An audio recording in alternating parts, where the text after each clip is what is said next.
Welcome, everyone. Yeah, yeah, wow. There we go. Welcome. How y'all doing? Hey. Thank God. My name is Shaker Shot. This microphone will work with me today. Okay. All right.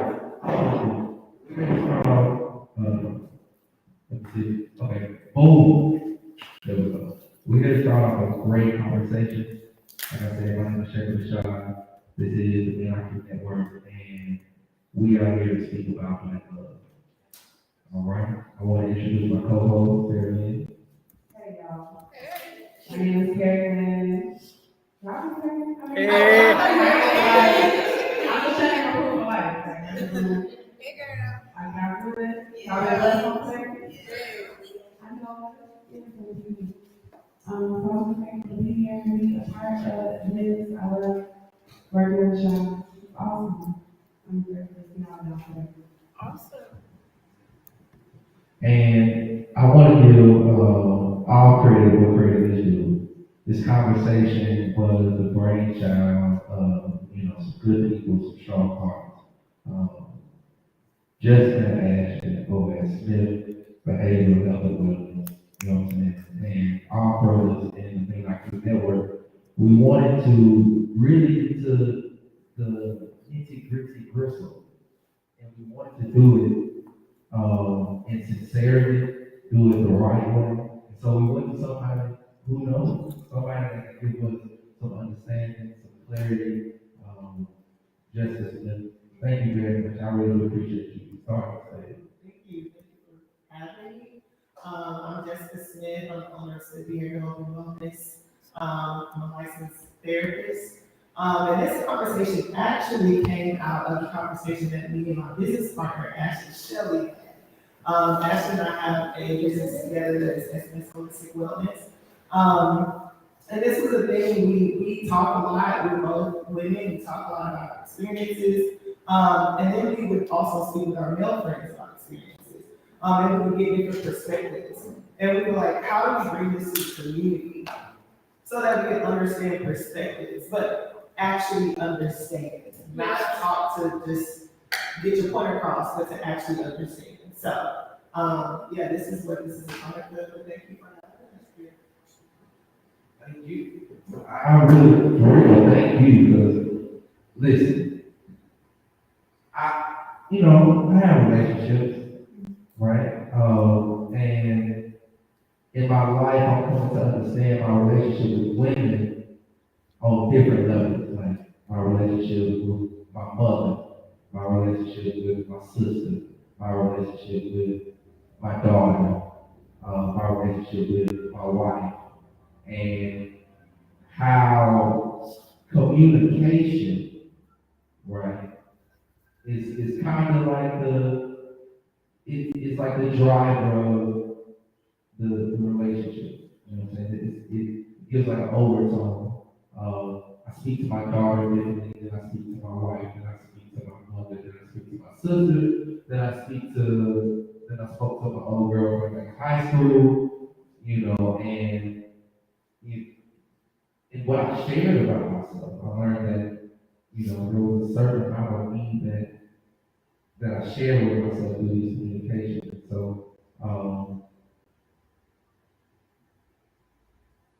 my brother, I know you ain't gonna do no reason. You here today, you got something to say. Can you introduce yourself? Yes, my name is Antoine Adams, better known as BTW, stands for West Thomas Development. I'm also the host of Global Melody, which is a show that's about in March. It's all about bringing back that feeling of I can call the homies, listening to dope music and having good conversations. Yeah, I'm here because I'm sorry, I was in two relationships in the last 4 years. I'm not gonna lie, so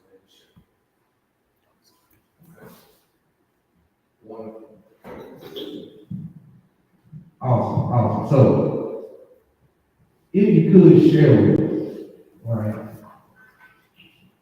how you share, you know what I'm saying, in a relationship as far as just talking to them. Like, are you an open, you know what I'm saying, individual who tell all the secrets? As far as sharing. This microphone will work with today. Maybe. Okay, cool. There we go. Okay, so sharing in our relationship, are you open to sharing? Are you somebody that is easy for you to share in your relationship? So I'll say now, yes, but Absolutely not. Absolutely not. Like, I mean, our relationship with women is never a situation of, okay, I got that much trust in you, that it's okay for me to be that open. Because there is a stigma that trust women are supposed to be. I mean, it's not true, that is a stigma. No. Until we take some L's, until we get completely wrong, and until we look at ourselves, we're like, okay, what can I have to do for this situation? And I think it goes to what you were saying, with communication. Without communication, it's just gonna be a bunch of assumptions, it's gonna be a bunch of attitudes, nothing's gonna get solved, even when you're trying to construct a conversation. I had to learn how to do that, and I learned who is okay to be that. Okay.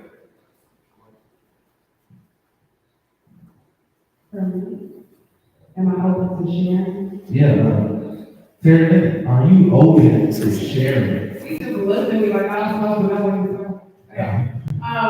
Am I open to sharing, define, let me get a little bit more, so I'm open to sharing what in or around. Okay. So, in relationships, are you open to being vulnerable? Yeah, of course, you have to be vulnerable to be in a relationship and not with someone. So yes, I'm open to being vulnerable. Okay. Do you find it to be difficult, or do you feel like? Absolutely. Okay, 100%. And I think that's where the very like communication comes. You know, I think that, and I'm not an expert here, right, but vulnerability is really, you know, how people get to know us. Right, and it's also reasoning. And so there's that fear, oftentimes it makes it difficult for people to be vulnerable and to actually communicate. And so really it's about learning through fear, working through the hard stuff. And I have a client, long time ago, one of the things that he left with me was growth and comfort can't coexist. It's very uncomfortable to be vulnerable, but the rewards of it can be a really good relationship. Okay, growth and comfort, right? They can't coexist. All right. Growth, is uncomfortable, painful at times. My sister to the right that just came out of the beautiful sky to descend on us today with your love and perspective and take. Has there ever been a time in your relationship, your journey through Black love when that growth was uncomfortable? Yes, there's definitely been many times, actually, that I think it was part of two people, my included, and also like my other significant other, where, you know, sometimes you just can't grow with a person. And so during those moments of wanting to grow and to see our relationship expand, I had to realize, well, this is really ugly thing that's going on right now, because I don't feel like I'm growing and I don't feel like I'm stagnant. So sometimes you have to make a decision. I've made multiple decisions where you just kind of end up walking away and feeling like you still didn't grow, but then knowing that that relationship with him was supposed to help you grow in new ways that you didn't unfortunately experience.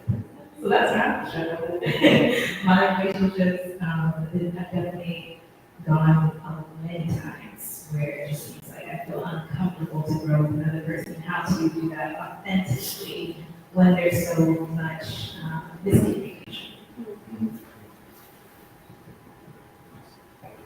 Thank you so much. I really do appreciate that. And sister, if you could tell our people in the world your name. Wisdom, Thank you for coming and sharing your experiences with me. And I'm keep on this side.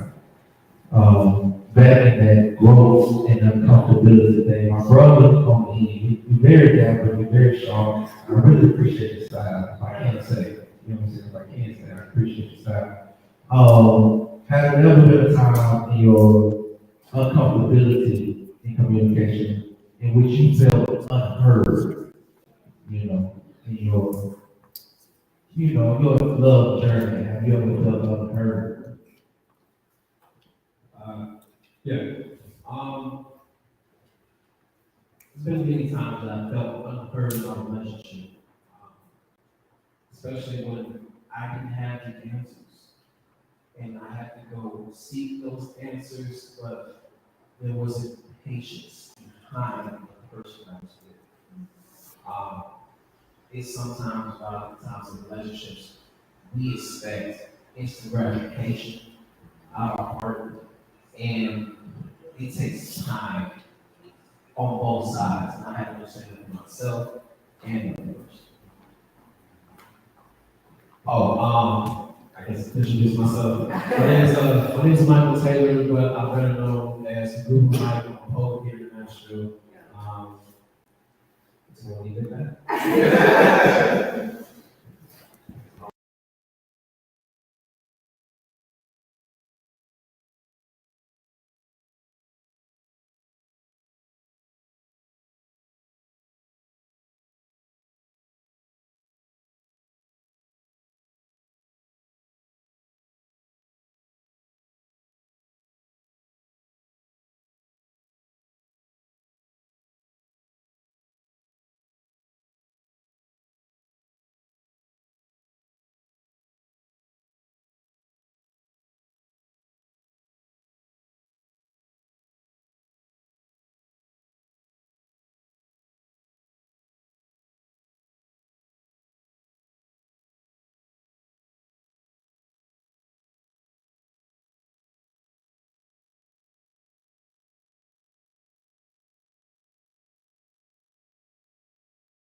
That sometimes that can look like, anger, frustration. But it also may look like depression and sadness. I even think about it from the standpoint of like, think about a child, a child who is completely reliant, and as adults, we're not reliant on anybody to do anything for us essentially, but like as a child's not seeing her. How does that manifest? What does that look like at home? What does that look like at school, right? And so it's very impactful. And I think it manifests in relationships especially. Usually it's frustration, anger, and even sadness. I can totally understand that. And, just as you was talking, I'm listening, I'm letting it hit, I'm letting it reside on me, and thinking about times in my life where I felt unheard, and I felt, unloved and unseen. Wondering if I ever been on the other side of the fence. Was I not hearing somebody, right? Was somebody trying to tell me something, trying to communicate something to me, and it just didn't through. And with that, I wanna bounce into another stylish individual. I don't know, you know what I'm saying? I feel so blessed right now to have such style and grace populate, you know what I'm saying, out here in the world. Please stop you. Thank you, appreciate it. So, have you ever felt or ever come to the realization that you was not hearing someone, or someone was trying to communicate to you, and, you know, you realize, oh, I haven't been listening, I haven't been hearing you, I haven't been seeing you. Have you ever had that experience in your life, in your relationships, and in your journey of love? So, we just gonna attack me right off.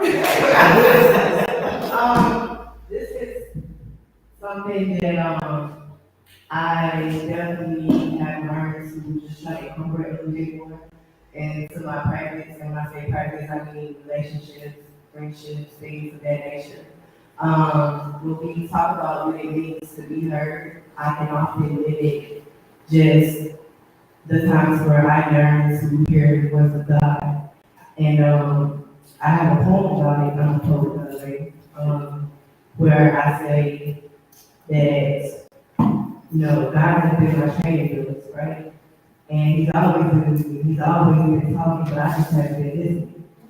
And so the component, in order for me to hear, requires silence. That's why things like meditation are important. I think that we restrict the practice of meditation to, you know, being at home or being in a certain space, but there are also meditative spaces to tap into in conversation. And so I always do my best. I'm perfect, but I always do my best to make sure that I am trying to not only just listen, but to understand. Because I feel like that component is, if not more, you know, just as important as allowing someone to, you know, speak. I think that in the instance that we don't allow people to speak, they're gonna show us, right? What happens if we don't listen to our bodies and they say, hey, I didn't pray? Can't say, you know, in hospital, you know what I'm saying? So like, unfortunately, I have learned the importance of listening in ways where it wasn't so positive. Being in hospitals, being in situations where now I don't have opportunities to listen to this person anymore. They're no longer here, right? So I always just try to evaluate the external factors and just sometimes put myself in that other person's shoes, right? Because that's what makes us different, but it also is what makes us us. And then I like to learn too, you know, so being able to hear someone else speak is one of my favorite times to learn, because I'm not going to college, I'm not going back and doing, stuff like that. That is something that I'm not perfect at, however, I do try to incorporate in my life.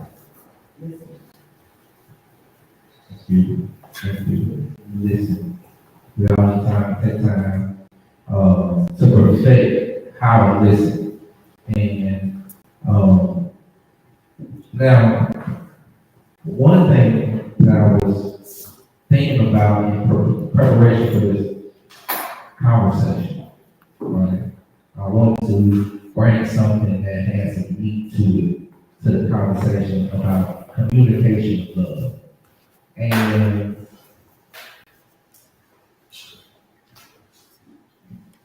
when it comes to communicating, everybody don't speak the same language, right? Certain things don't mean the same thing to everybody. How we speak, how we communicate, how we show, it's different for each person. And in many circles, they call these things love languages, right? How I show this feeling of love, right? I have this feeling about you. I see you. It makes this in here do a jump, right? And I want to communicate what's going on to you. I have a certain way of doing it, right? That's my love language. And I'll start with Terry. How do you say I love you? What's your favorite go-to to this man? Like, take time, think back on that man, think back on you saying I love you, and how do you say love? it's not different per person or relationship. For me, to service, I'm going to try and make life easier for people in some way, shape or fashion. Started around sorority, I was trying to keep it, business a freezer. Okay. So, I remember one time my mother wanted to go back home to her friend originally, and she just didn't have time to make the trip. I had to do that.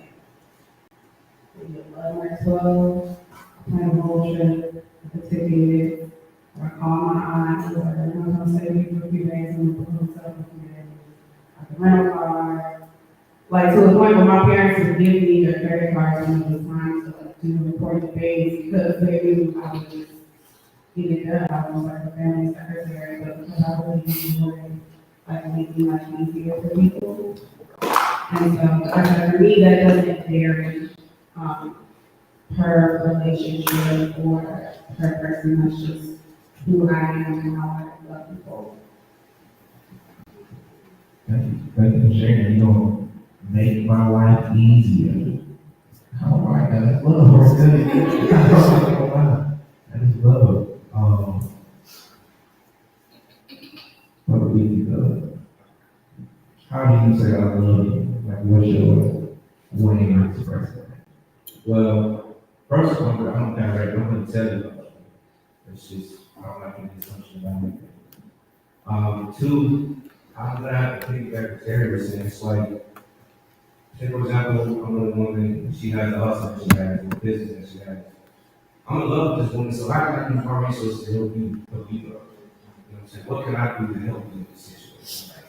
Because that's like the ultimate life, this is my baby, and she all, like, it's like, we doing this together, like, we're coming up together, you know what I'm saying? So, I'm gonna say, actually, toughness would be, that's what it is.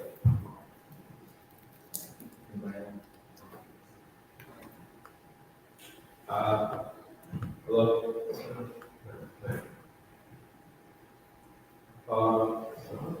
What's up? Gonna work with this guy. I think for me, it's a combination of all five. Because I've learned from my uncle, my aunt, and my grandparents that you just can't do one act, or you can't just do one love language, all the time. Sometimes you're gonna need those words of affirmation, from your partner. Sometimes a random gift helps. Sometimes it's, hey, I was thinking about you, I got some food, that's a service, or, sometimes you just need a hug.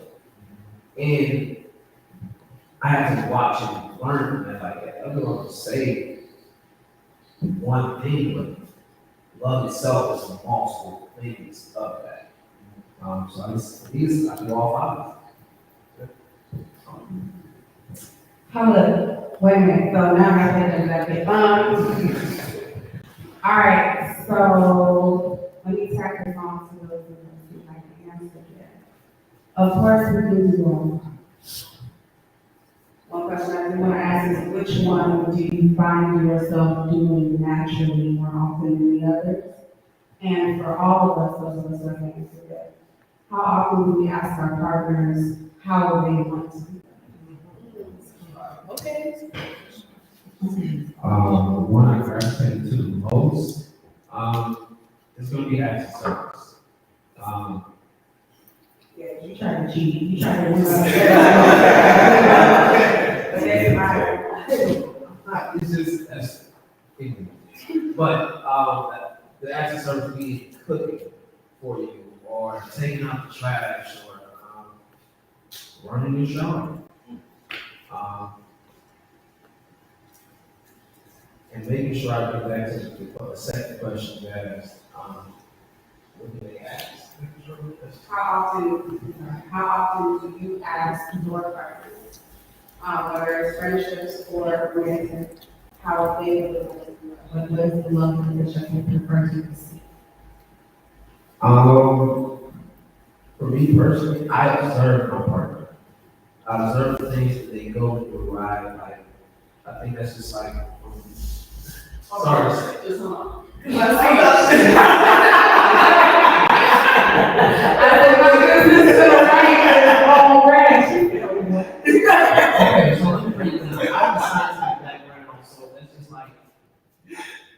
scientifically to me, I'm just like, you have to observe, observe anything to gather a question, right?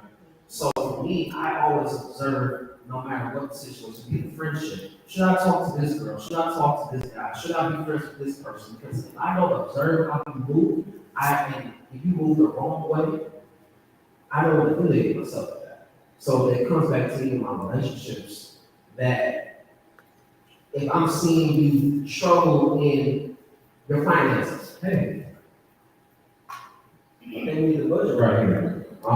Let's sit down and have a conversation. Or, hey, you look good today, but how can I help you do more with that? What do you need? What do you need from me to help you?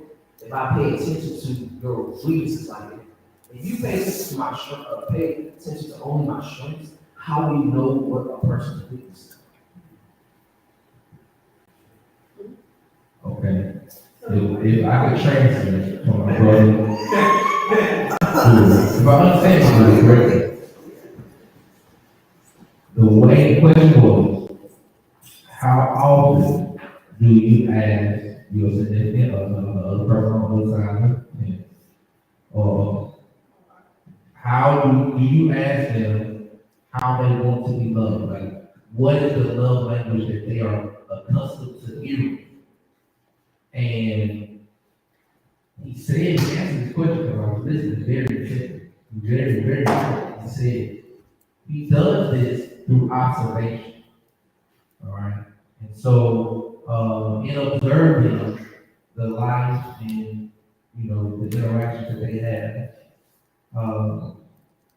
he does things in response to, the individual.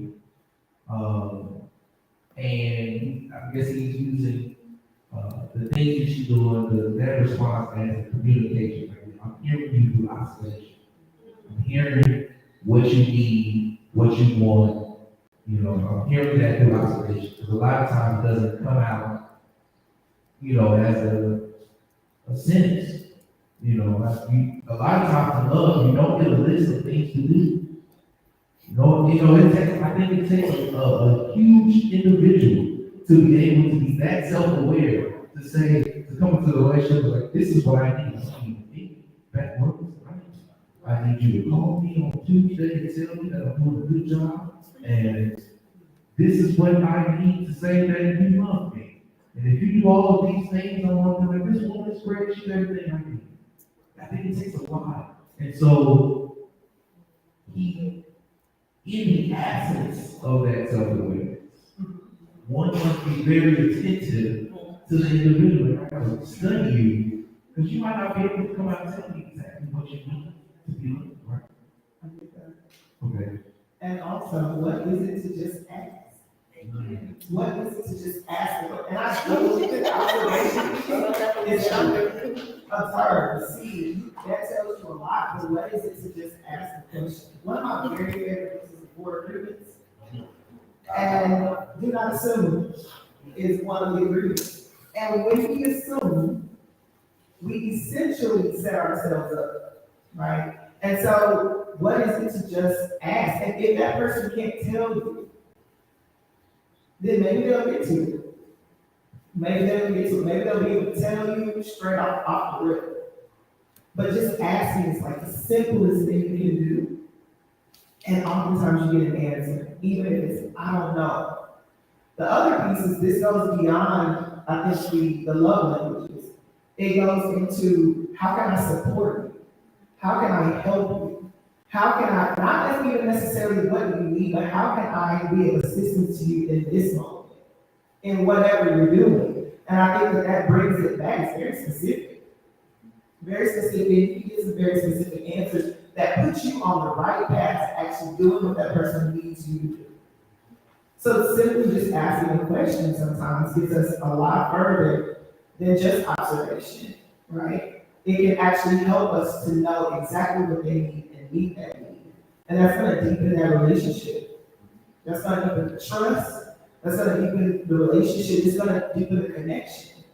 Because you just talking, you just asking a question. And I do want to give you credit, and I want to let y'all know that's my friend. I know him in real life.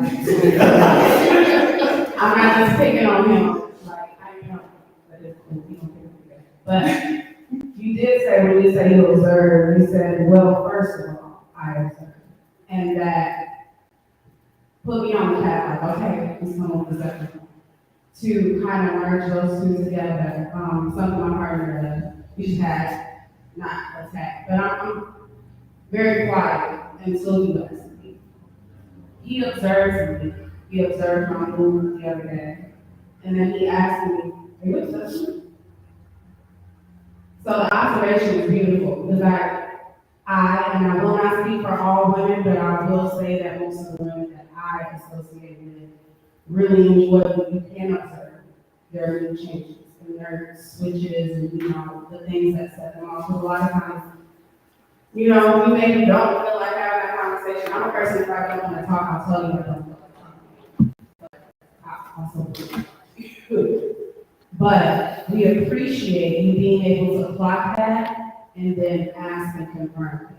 Now, there are some women, and I was one when I was young, and I was going to say husband, but that's not what I was. When I was young and just unsure of myself, you could ask me, and I would say nothing.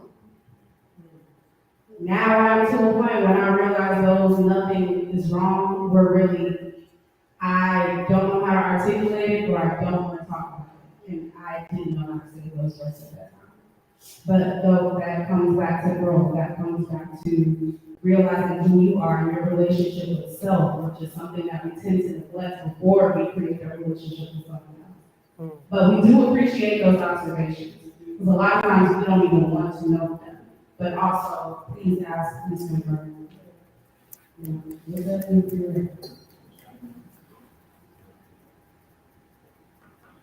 So just from a male's perspective, I understand your point, and I try to tackle all, but I've literally had it backfire. And it can be something as simple as, we went to this restaurant before, you ordered the food a certain way, I decided to pick up some food for us, ordered the same thing, but that's not how you want it. He's like, I thought you had cheese on this last time. So.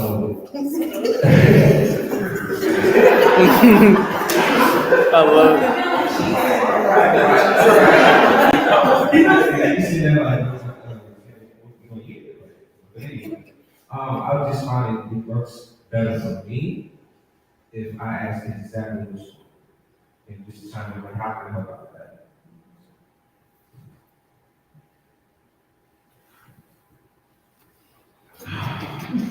I want to sit with Mary. I want to say, yeah, that's great. Okay, but in my experience, I gotta be real with y'all. I'm gonna be open, honest, and vulnerable. Can I be open, honest, and vulnerable with y'all? We talk about love, and I've been in love. I'm in love right now. It's real for me. I'm have to be open, honest, and vulnerable. And in my experience, when I ask, this be the question. We want to ask a question. What is to ask a question? It'd be a lot to ask a question.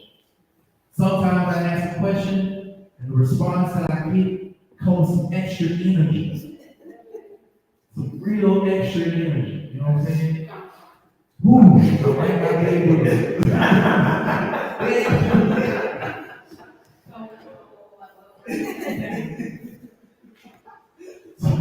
Okay, this is.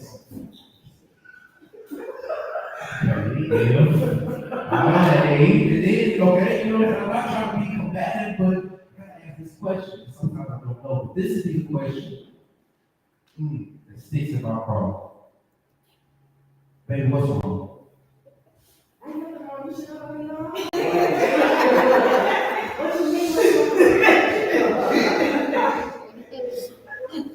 So, Sarah, you touched on a very interesting point that there was a time where you didn't have the ability to articulate, or you wasn't ready at the time. Being on the other side of the fence, let's say I'm answering the question, you're not ready to articulate, you don't know how to say it, or you don't have the time. How can I, as the listener, better help you communicate? what type of environment do you need? What things can I say in that moment? Because I want to hear what you got to say. If there's something wrong, there's a problem, there's an issue, I want to solve it. I'm a problem solver, I'm a man, that's what I do. Okay? Solve problems. But if there's, so if I feel there's a problem, if I feel there's an issue, and I investigate the issue, if it was wrong, I investigate the issue. What, as a listener,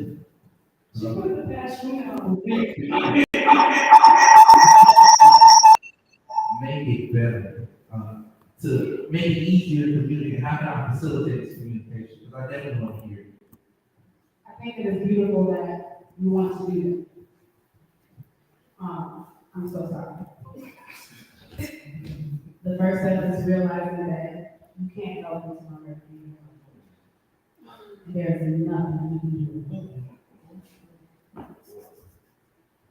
I don't even want to know until I'm ready to know. So there is nothing you can do. But the other, No, and you have to be okay with it. You gotta figure out how to be okay with it. no, that was my next step. And I know that it's terrible. I know that it sucks. I know it's just like, oh my God, this is my person. Like, I want to help. What can I do? Because I'm that person. This is my sister. She knows I'm that person. I'm gonna be in your face to the point where it's on your nerves, trying to figure out how I can help. And I've had to realize that you can't, and so I'm really important.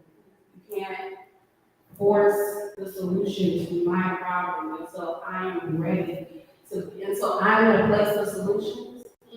Unfortunately, there's nothing you can do. Except for just be there and check in on me. You can check in on me, you can make sure you're present, you can make sure you're ready when I'm ready. When I call you, you can make sure you answer, text me back as soon as you see it or whatever. All you can do is be on call. And that's it. Until I'm ready to solve the problem, until I'm in a place of growth, I'm in a place of solutions, I'm in a place of, okay, I'm ready to come out of this darkness, I'm ready to fix this now. And the one step is me texting you and saying, I don't know, bring your parents or whatever. That's all you can do. I think the other part of that goes with it too, is that goes back into support. Being okay with your role as a supporter, not a fixer. You know, there are going to be plenty of times where you jump in and fix it. I mean, you never want to see people love and pain, you never want to see them hurt. And also, sometimes there's just not a quick fix. But there are things we can do, and you know, that kind of goes back to like asking what you need from you, what can I do for you, and also how can I support you, and you being okay with that role as supporter. Not fixer. We got some questions in the chat, if there's time for any questions in the chat. Yes, yeah. So one other question is, what is the role of the family in supporting and promoting Black love? What is the role of the family in supporting and promoting Black love? And if you want to be more broad, it could be, what is the role of the Black community in supporting and promoting Black love? But if you want to do family, either or. I have something to say about this. Obviously, I'm not married. I am dating right now and things like that. Wanting to, redesign the Black family. I'm working toward that. However, I do feel like we are having to just kind of redecorate a little bit, right? We have been portrayed a certain way in the media, via music, television. So I think that we have to consider those things when we decide that, hey, this is something that we need to redesign. I think from the beginning, I'm speaking of the way things were prior to us, even being Americans, right? We have to allow love to evolve. A lot of times, Black people, we haven't always been shown the best examples. We haven't come from family units that supported communication. We haven't come from family units where it was okay to talk about sexual assault or sexual abuse in the family unit. So I think that oftentimes, and just to answer that question, I feel like our work is really in redesign, starting from scratch. I feel like oftentimes, because I'm an artist, I do find beauty in painting on the pieces that already exist. But I also know the thrill that I get from just having a whole new canvas. and saying that I'm gonna start educating from the beginning, right? We ain't having it, because my mom did the best she could, Ray did the best she could. You gotta, consider like, what was time like at those, in those places when our grandparents stayed together?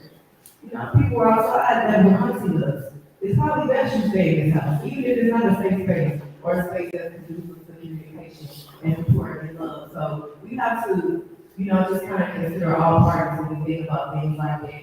And I think that we have to do due diligence as Black people at this time to say, you know, love for us is uncharted territory right now. And we're able to redefine how that looks in our household. There should not be a general expectation for it, and we should allow that component to be at our leisure, right? Because you're gonna have your household different from me. Well, that's my sister right there. She's gonna raise her children a little bit different from me. But we also need to incorporate the act of respect for other people's ways of going, you know, and bringing up their children. Your household might be a little different from mine. My children gotta say affirmations every day, if you're ready, you don't wanna do that, you know what I'm saying? So it's about redesigning, it's about respecting the differences, and being able to say and call out the instances where, hey, this has hurt us in the past. We've seen what it does, at the Thanksgiving table, and there's sweet secrets. Okay? It ain't just we watching Tyler Perry plays, okay? I was there. We need to be more honest about the things that we have perpetuated in Black culture that are called harm to us. Emotionally, sexually, physically, so it looks like redesigning, it looks like starting from scratch, it looks like communication and respect for others' decisions, and I feel like it also looks like being honest and putting the things that we swept under the rug, let's pick it up, let's clean it up, and let's have these conversations, even if they are uncomfortable. Because the work that I'm going into, I'm finding that I'm not alone from, you know, being violated in ways in my own family. I'm not alone by feeling like, I don't know if this person is really my friend, but it's still my mom. I don't know if I'm able to speak how I really feel, you know? So I think that as a culture, that we should definitely be more honest about the things that have hurt us. And we have to understand that there are such things as bad habits. So just because something is traditional, it took place in this part of life, and this part of life, that does not mean that it is okay, and it does not need to continue, so. We need honesty, you know what I'm saying, family responsibility, back love, we need honesty from the family, we need to redecorate, you know what I'm saying, we need to get back to the basics, and it's a new frontier. We have to define for ourselves what this love and our family's gonna look like. Anybody else got anything about the responsibility that the family has to Black love?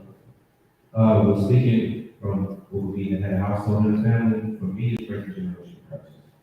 Like, for real. And I'm specifically talking financial curses. I've been blessed enough to have certain avenues, you know, providing to me certain knowledge that I've been able to gain. And what better way for me to show love and show you strength and show you growth and help you set up the rest of your life. So for me, that's the most important thing, making sure whoever's out there is straight.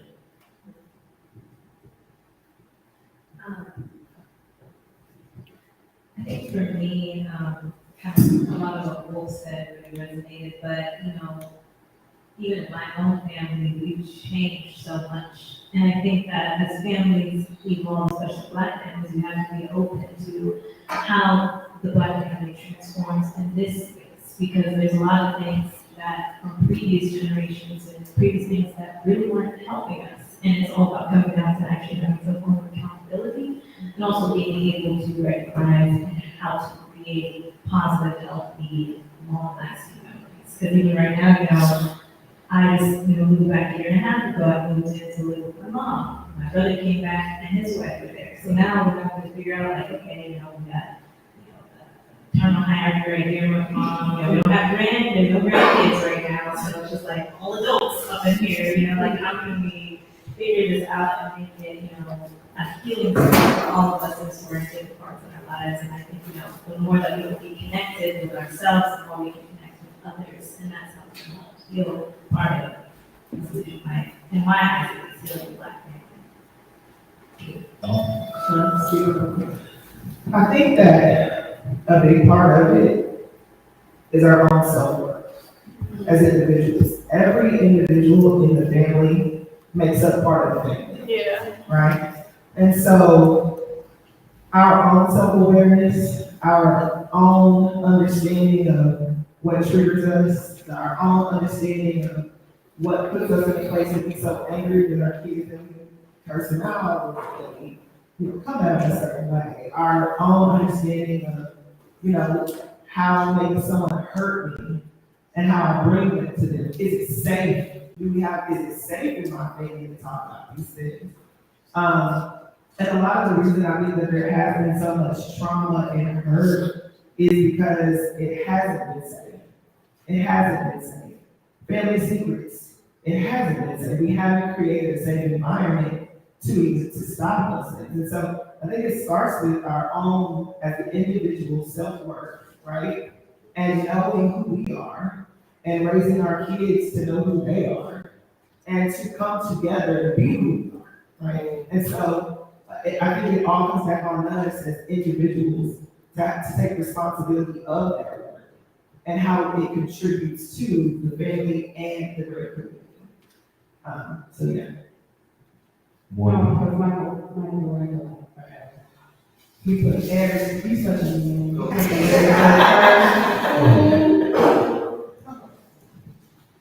I guess I can say I was fortunate. I had two grandparents born in 1930. They both celebrated their birthdays this month. They're both 94. That's Black History. They raised four beautiful children, all went to college. The oldest graduated high school in 3 years. And then when it came to my generation, out of all the 5 children, I'm the only one to graduate from college. Honestly, telling your children the truth from the beginning, telling them making the stupid decisions they don't need to make, and really vetting the people around them, vetting their friends. My grandfather went to every single person's house, looked them in the eye, and gave them that look. A lot of people don't want to give people that look, give them that look. I don't know your cousin. A lot of things stop at the door when you look a person in the eye and let them know what kind of person you are. Another thing that was in my foundation, my home, we didn't say the N-word. Because the saying is, just because we take away the ER and add does not mean we're that far away from ignorance. It's cool to say, in our words, it's not, they like to hear us say, but we're still ignorance. You can be white, black, Asian, it shows. It shows in our community. And we think it's okay. But I had to realize this when I went to my mentor's house. He does not allow his children to say that. At all. And not to say, but he's doing it. Because he implants into them that you are not ignorant. And it's ignorant to say these things that you keep calling yourself that. You won't be that. You are what you say, you are what you eat, my friend.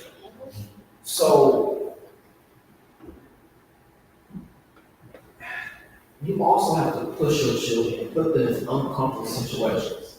If a child is, I don't have children myself, but watching my upbringing and watching how I was raised, if you put your children in uncomfortable situations, at least they try. Rock climbing, swimming, lacrosse, playing chess. We all know these things are great things when we get as adults, but we didn't have the experience as a child. Make yourself uncomfortable. I would say I had a very uncomfortable childhood. I was the nerd. I got bullied left and right. But today represents what I am. And I would say, even though there's we want to redesign, you also have to realize the foundation that you build upon. And if you don't have that foundation, understand what your foundation is. At least in my family, it was God, family, community. So I'll just leave it at that. Can I add to that, like, real quick? Okay. While I do understand the importance of preparing children, adults for uncommon circumstances and situations, I also like to include one of the very reasons as a Black culture or a Black community that we did those types of things for our children was not rooted in leisure. When we were putting our children and putting them through football and basketball and telling them to learn to fight, it was to protect them from the things that waited outside of the mom's door. We weren't afforded the opportunities to where basketball is just a fun because it's safe around here. It's safe for us out here.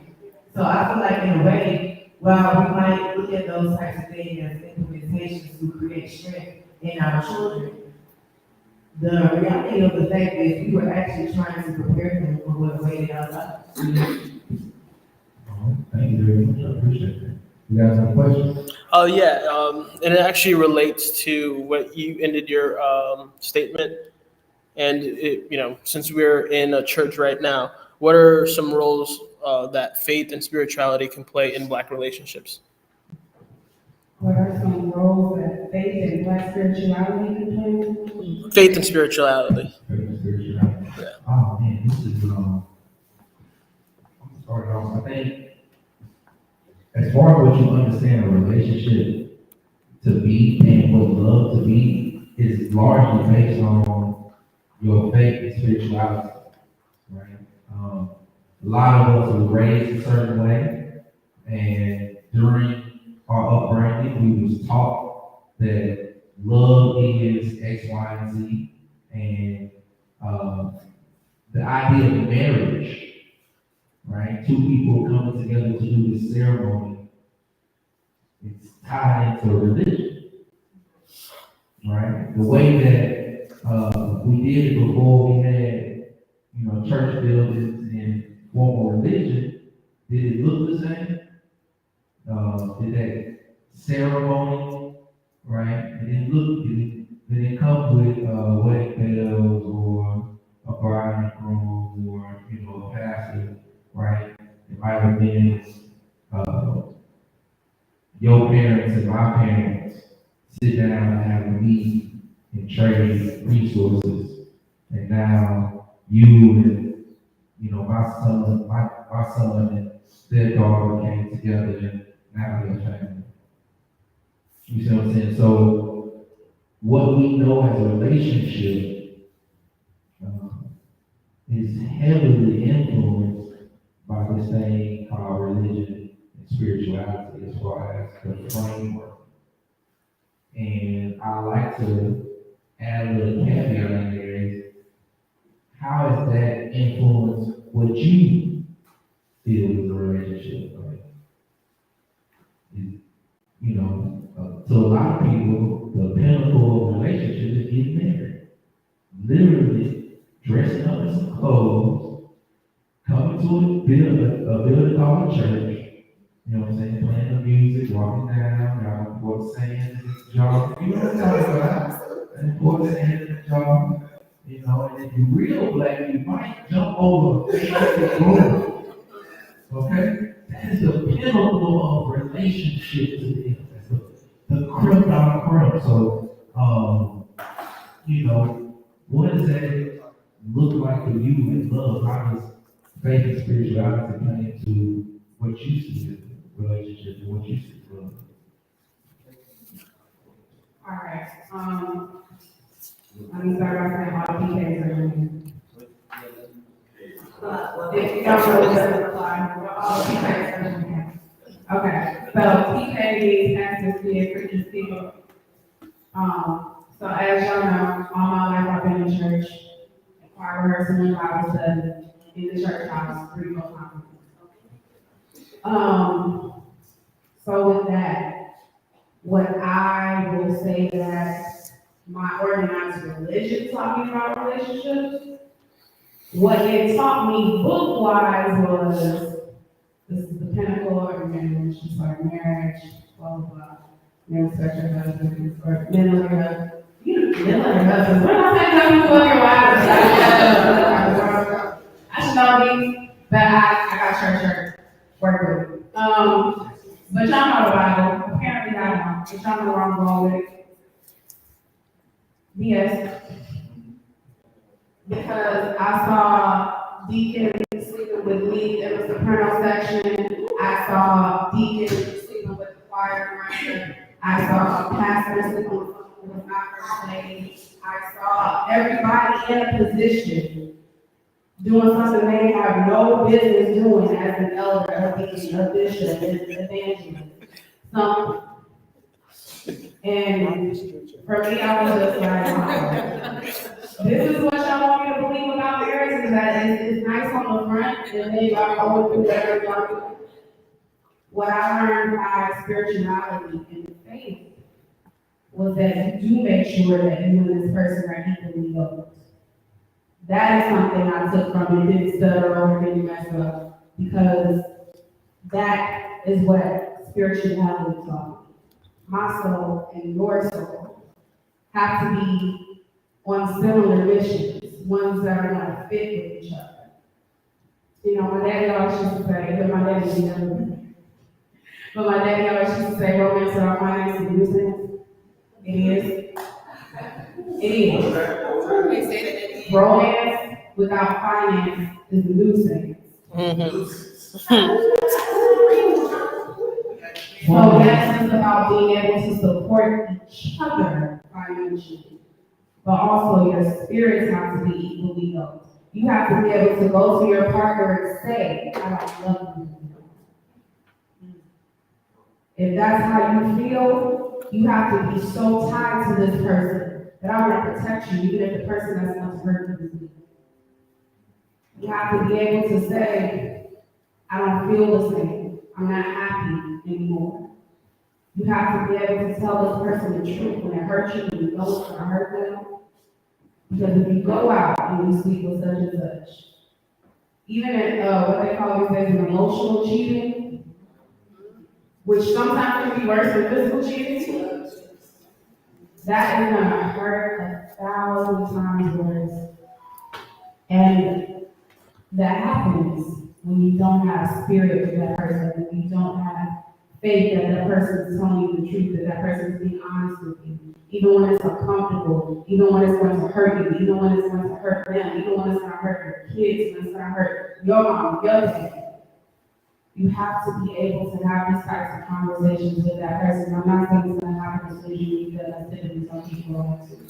That's a years on years on years type of relationship. Not enough of us not enough of us know ourselves enough to be that honest with our partners. But the more you grow with them, the more you realize, I do believe in God.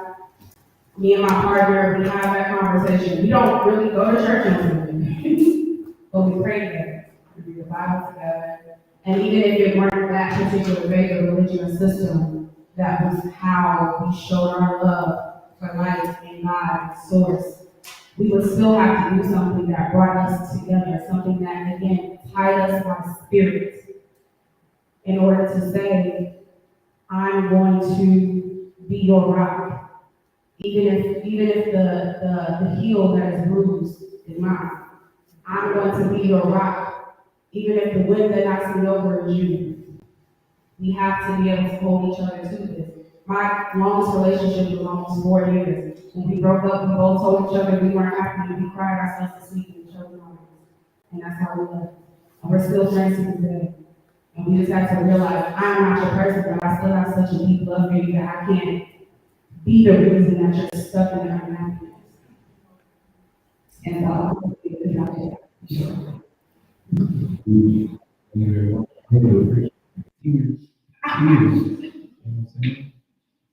do the reason we live in this thing.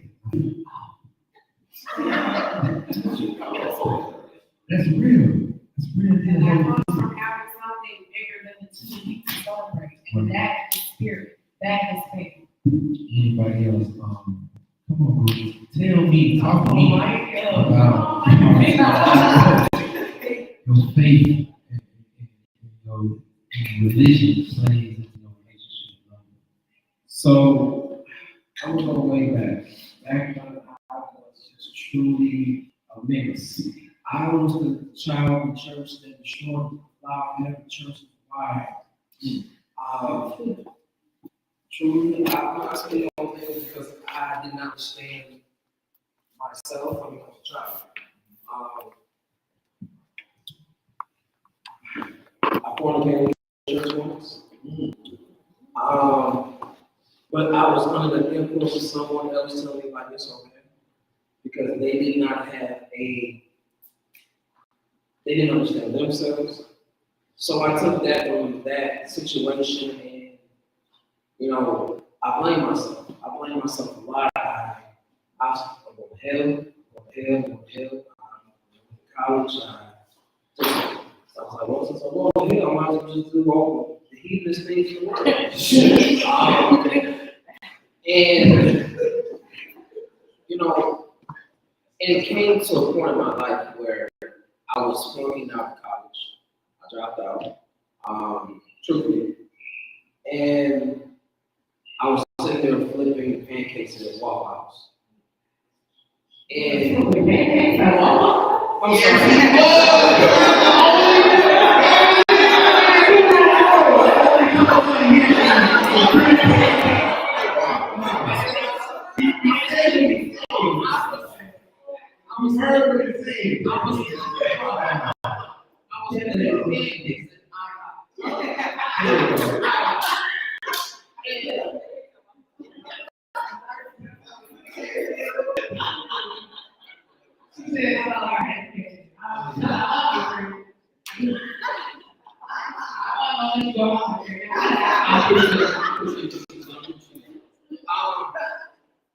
and it was one of those things for me. Y'all remember?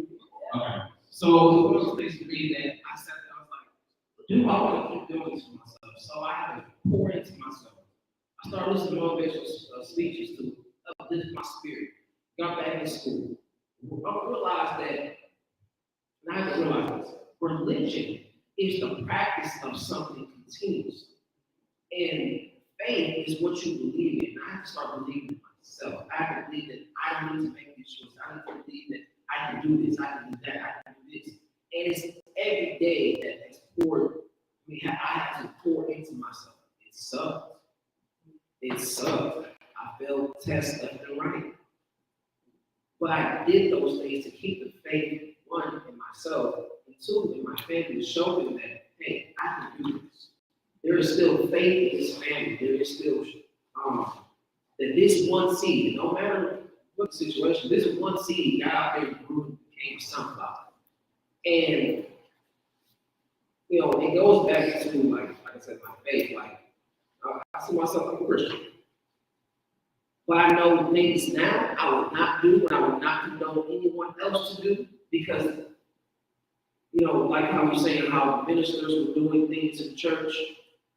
I'm like, well, if I did it, they did it, but that makes them human. And humans all make mistakes. Now, we're supposed to look at them and like have them in high esteem regard, but we're not God. We gave the ability to make another human, but we are not God. I understand, like, I make my own destiny. And also, I have to, and I'll just leave it. I like it. Listen, I've heard some things, everybody was talking, and I've been putting it all together about this religion, spirituality, and love, and what role it plays. And what I've heard is that spirituality and religion will give you a certain set of rules on how to do it. Okay? Because human beings, we don't do it. All right? We didn't even have rules. And nobody ever, you know what I'm saying, went and said, this is how you make love. I'm pretty sure as humans go, they don't figure out how to do it. Okay?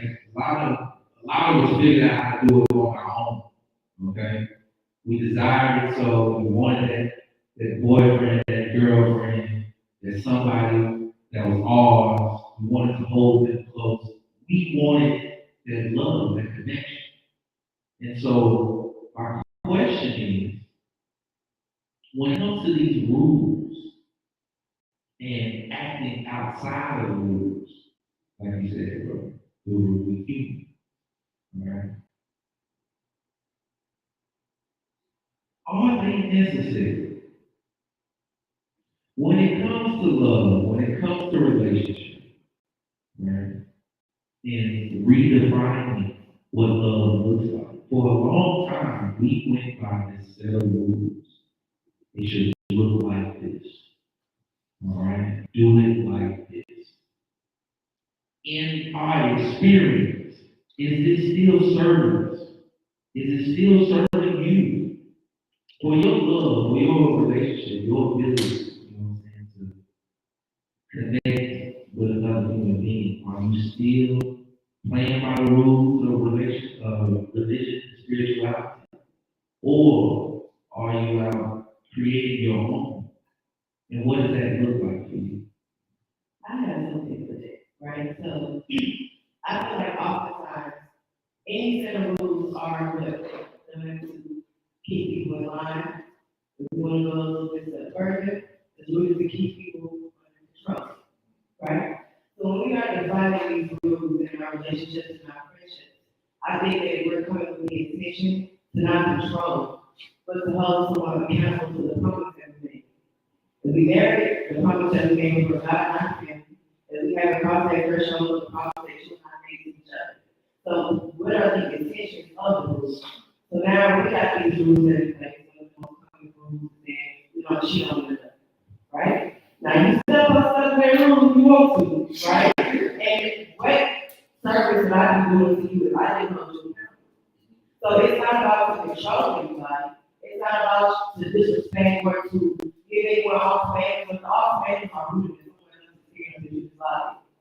But if you step outside of what we agreed on, what I told you, we talked earlier and said everybody has their definition of what love means, right? Loyalty is a little bit different. You know, I go through a little bit. All that's a little bit. We don't do everything, right? Sometimes rules apply differently. We have rules in our friendship. Me and others have rules in ours, right? So once we have come forth and we say, hey, these are the rules, we're not going to cheat on one another, we're not going to play games with one another, whatever those rules look like for you. If you step outside of that, it is my job as your partner, as somebody who loves you, as your friend, or whatever, to hold you accountable. Because when I see people that I love, people that I pray, I have a level of height that I hold them to in my mind, right? So for me, it's for me to say, no way, you're better than me. You're behaving in a way that's not conducive to the life that I know you to be, the wisdom that I know you to be. We just carry on you just say the same thing, right? So when we talk about relationships and rules, we need to be able to say, these are the rules that we say, you violate them, and therefore there are repercussions that need to happen. And those repercussions are not just to hold you accountable, but to show that I respect myself. And I'm not going to be in any situation, friendship, relationship, job, trust, I don't think, where the rules are not conducive, or they're constantly being broken, because at that point it's disrespect. So yes, we are human beings. Yes, we are people who are allowed to be free in relationships and things like that. But that freedom should not be causing harm to your partner. That freedom should not be causing your partner to find themselves sleeping like wondering why they're not doing it. That freedom should not come at the cost of hurting and violating emotionally, physically, somebody that you made about this. So I'm leaving. You know what I'm saying? Or if you're not going to behave in a way where, hey, I respect you, we got that cool, we friends again, we back together, understand that now my certain things a little bit different. Because at that point, it's not just about me giving you the passage you knew it. We all knew it, but where is your discipline? Where is your accountability and your respect for me as your friend, as your partner, to not be continuing doing things that I have told you for cause harm to me, that makes me feel inadequate. So no, it's not about the fact that all we do is go with some people. Yeah, we want to be disciplined around these parts. And that's just weird. So but for me, I don't like the term rules. Rules sound like it's like this one. I prefer like boundaries. Like this is how far I'm willing to stretch within this area, outside this area. But I think being able to have those boundaries comes back to having faith in your partner that if one listens to what you're saying, two are like acknowledge what you're saying. And if we try to faith that, like, I was independent for 10 years. I mean, things happen in the faith once you see. You know what I'm saying? So I know strength having God in my life and having a relationship with him can strengthen. So I want to bring it to this relationship. You know what I'm saying? So it's not a situation where, long story short, I think it's one, you have to have faith in yourself, you have to have faith in your partner. Because there's after y'all get together, the first 2 months of school, 3, 4 months down the road, that honeymoon stage. And that's when doing the work starts. You know what I'm saying? And the hard conversations, the hard situations. You know what I'm saying? So you have to be spiritually strong, you have to have faith in yourself and your partners. I'll take that word, but I'm going to use it a step further and use the word that we were talking about earlier. I read this book when I read it again. And I use the word agreement. I can take it one step further. Since I'm keep that week, the Bible talks about. So when you set an agreement with your partner and you say, you're in a monogamous relationship, I'm not going to cheat on you, I'm not going to cheat on me. We are going to find cheating. And then we're going to define what the repercussion is should you violate the agreement. Because you already know what's up. And so, and just for this specific situation, that it can apply to others. When that happens, I think it's kind of a place of, it shows a lack of trust. Like, you can't come to me as your partner, as I'm the person you love, and you're romantic, but I'm also your friend. And that's kind of telling me that you don't trust me enough to come to me and tell me I'm feeling maybe another thing I struggle with in my past relationship.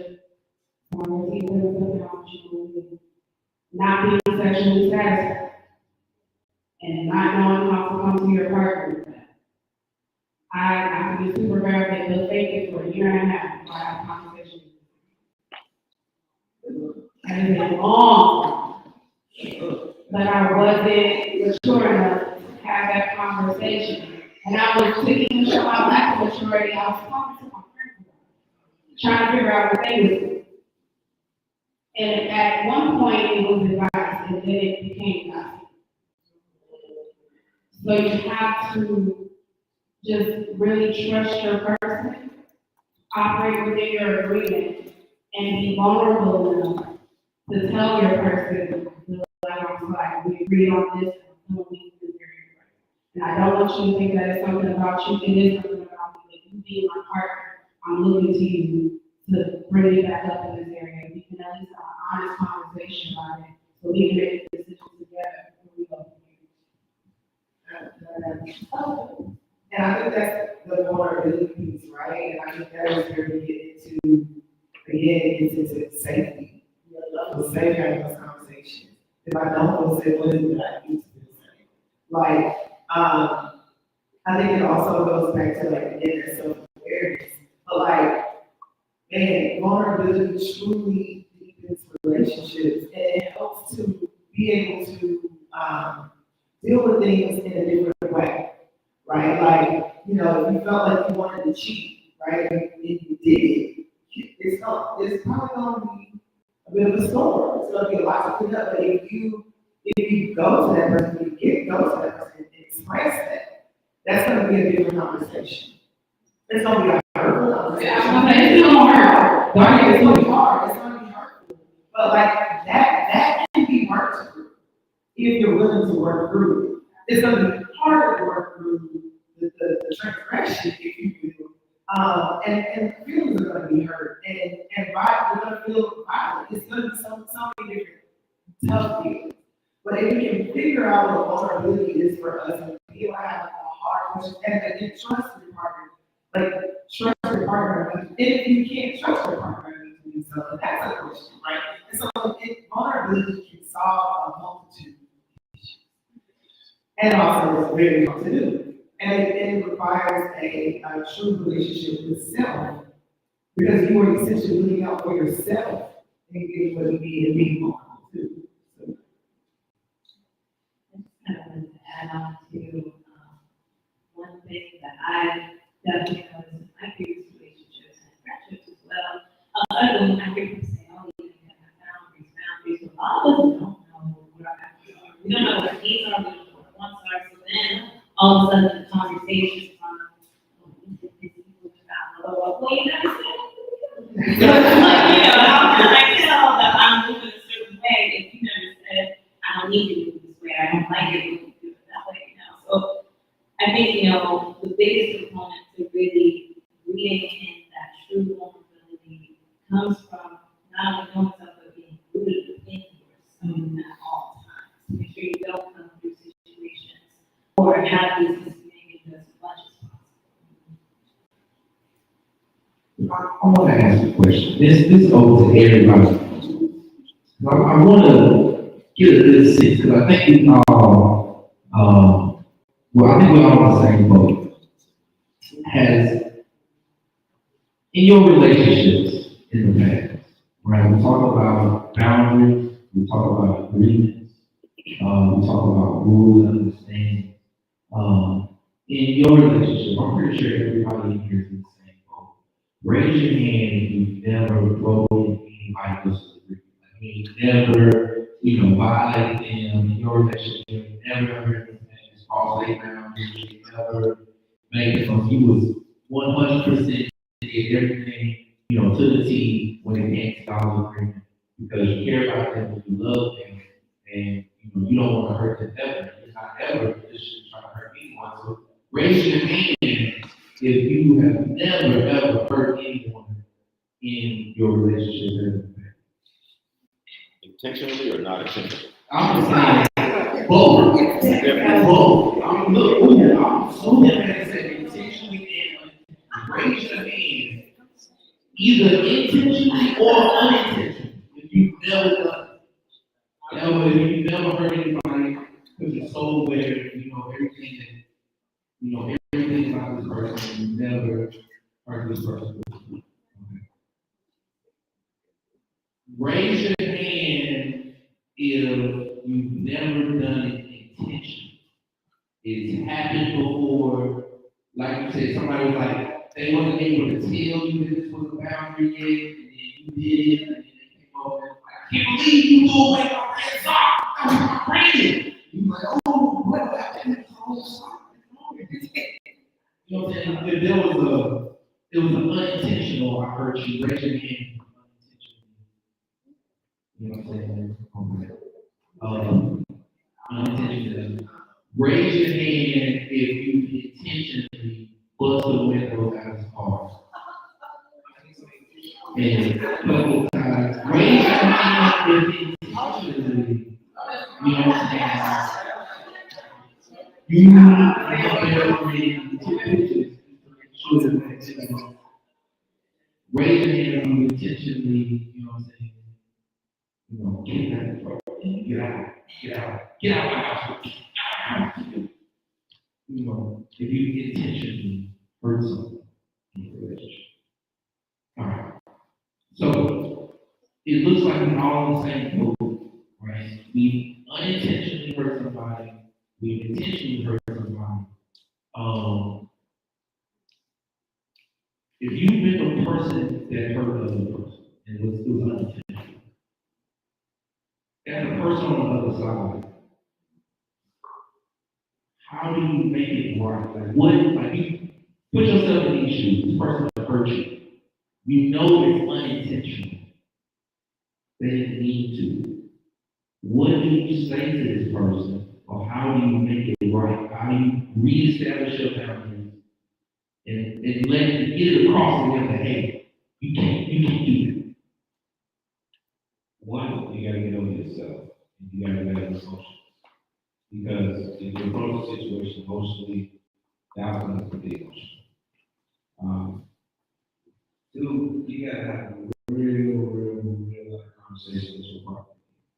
Is this still a situation where there's trust?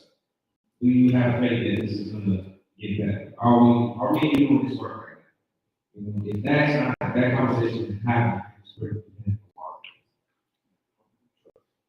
I don't feel like there's a general way to go about it because I think people are different.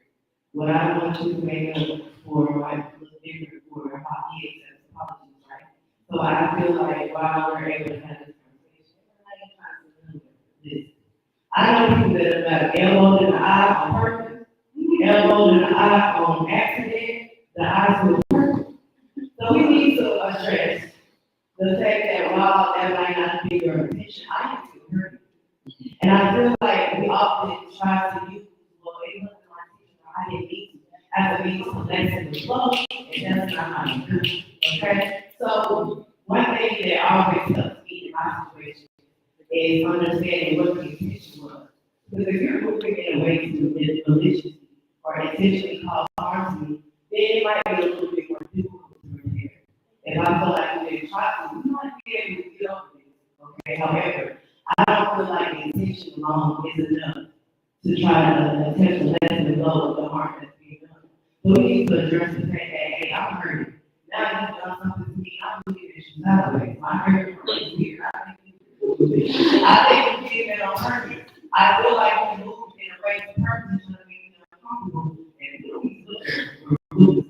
right? So I think that it requires us to be able to have those conversations, right? And really to address the hurt. And I feel like oftentimes, and I'm guilty of this in the past, not always being able to articulate myself, coming from a place of hurt that was not too bad.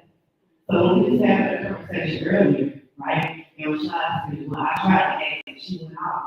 Yeah, let's give that person grace today, right? And then we also need to understand that I see where you're coming from. We oftentimes want to catastrophize the fact that someone is going up after you hurt me and you mad at how I responded, you know what I'm saying? So like, I think that we should be able to address the fact of the hurt, because if we don't want to have that conversation, I often feel like we probably don't go through it again if we're not able to talk about these things. And that's where rules that boundaries come in, because like, okay, cool. We're gonna get back cool. I'm gonna mess with you again. But if you do that again, I don't feel like you're going to told you that they made that hurt you. I told you I thought she was weird. So I need to have a conversation on how we can split things. You know what I'm saying? If I'm hearing you correctly, we need to acknowledge there is hurt there, right? Whether it's intentional or unintentional, it needs to be acknowledged, right? And then I guess It's like kind of the difference between, saying I'm sorry you feel that way, and I'm sorry I made you feel that way. Even if you don't understand how you hurt that person, you can see you hurt that person. When you just say, I understand how I played a part in your hurt. And even though I don't fully understand it yet, I acknowledge that I have to do this. when you say I'm hearing you say, take responsibility. That's accountability. For that, even if it was intentional or unintentional. But take accountability for it, because that's being seen, that's being heard, that's being seen, I'm hurt. And that is the thing that you do, that you kind of off.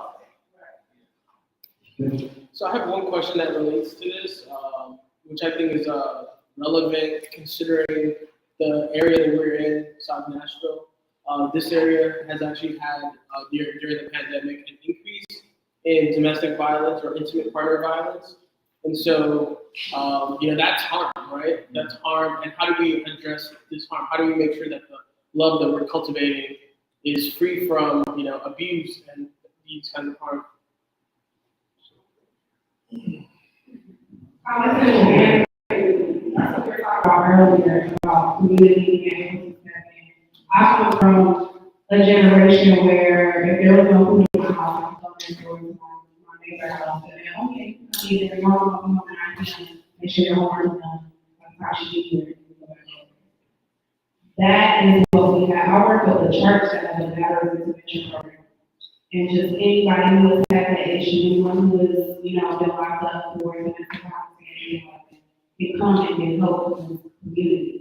And being able to talk about it, being able to admit that I did it. I'm gonna be open on this one. Raise your hand if you never put your hands on your heart. Right, so in our community, right? What we're talking about is how do we help the people who say it's okay to put my hands on my partner. I've taken a guidance education class. I went through my family history. I'm not the only person. This is not a brand new idea in how humans come together in our family. That it's okay to put your hands on your partner, not just from men putting their hands on women, women putting their hands on me, being violent towards each other. At some point in time, we understood in our relationship that it could go to a place. You know what I'm saying? That's normal to us. That's what you said the wrong thing out. Okay? At some point in time, I understand you said this is okay. So, in me hearing Sister Terry Lee, our community can act as a buffer, right? I mean, you are close enough, your parents, your neighbors, and the people around you are close enough to go in and feed your children for you, right? Then they might be close enough to step in when y'all are. Hey, don't put your hands on this other person. We can talk about it. We together. Remember, I feed your children. You see what I'm saying? Remember, I feed your children. We can talk about whatever it is you and, you know what I'm saying, Terry Lee got going on. Before she was like, bro, I saw she was on that business. You didn't see her. She was on the left counter. You was about to get dropped, brother. Okay? You about to get dropped.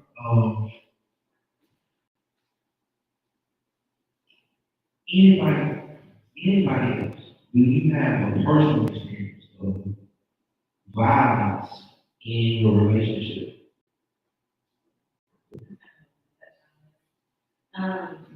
It's not funny because I was in a relationship for 3.5 years.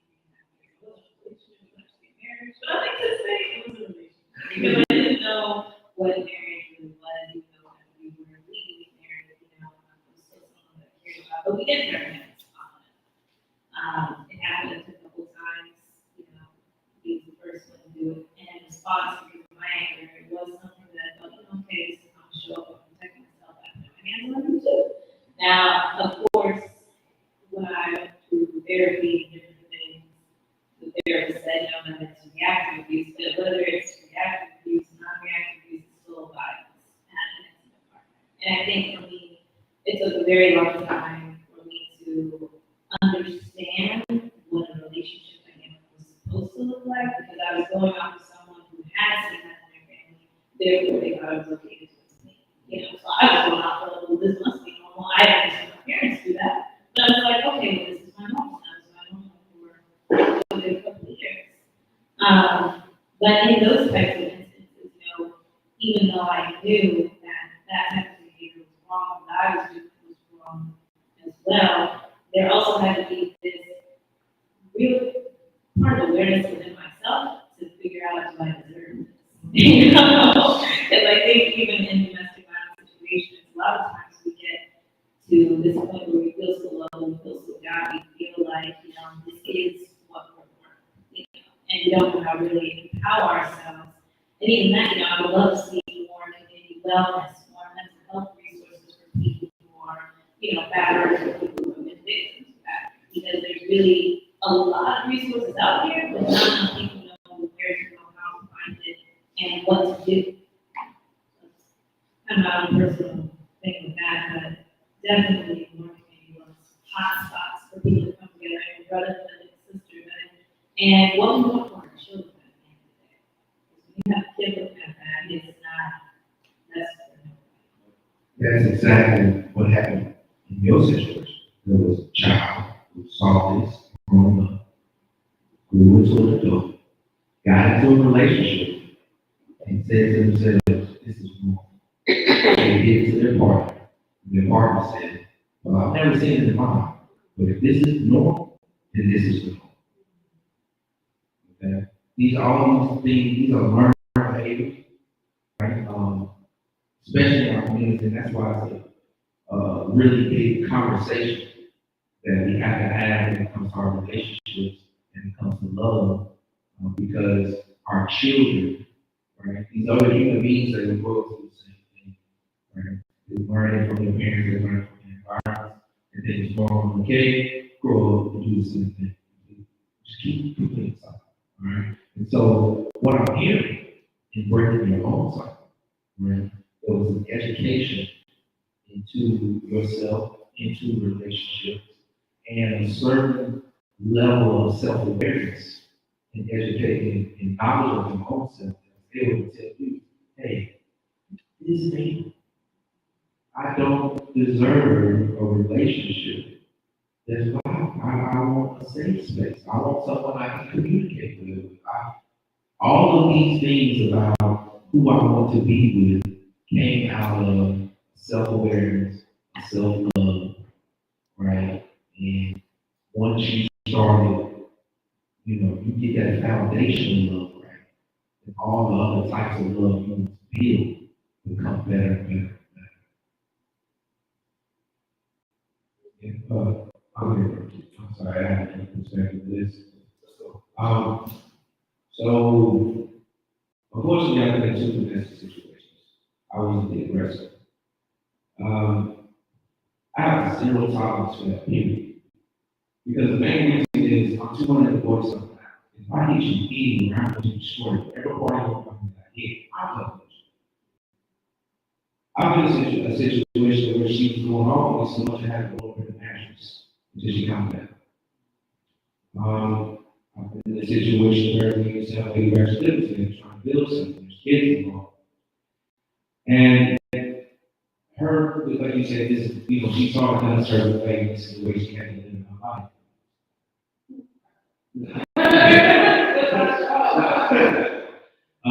This is the way she had to live her life, so this is how she sees this like a problem.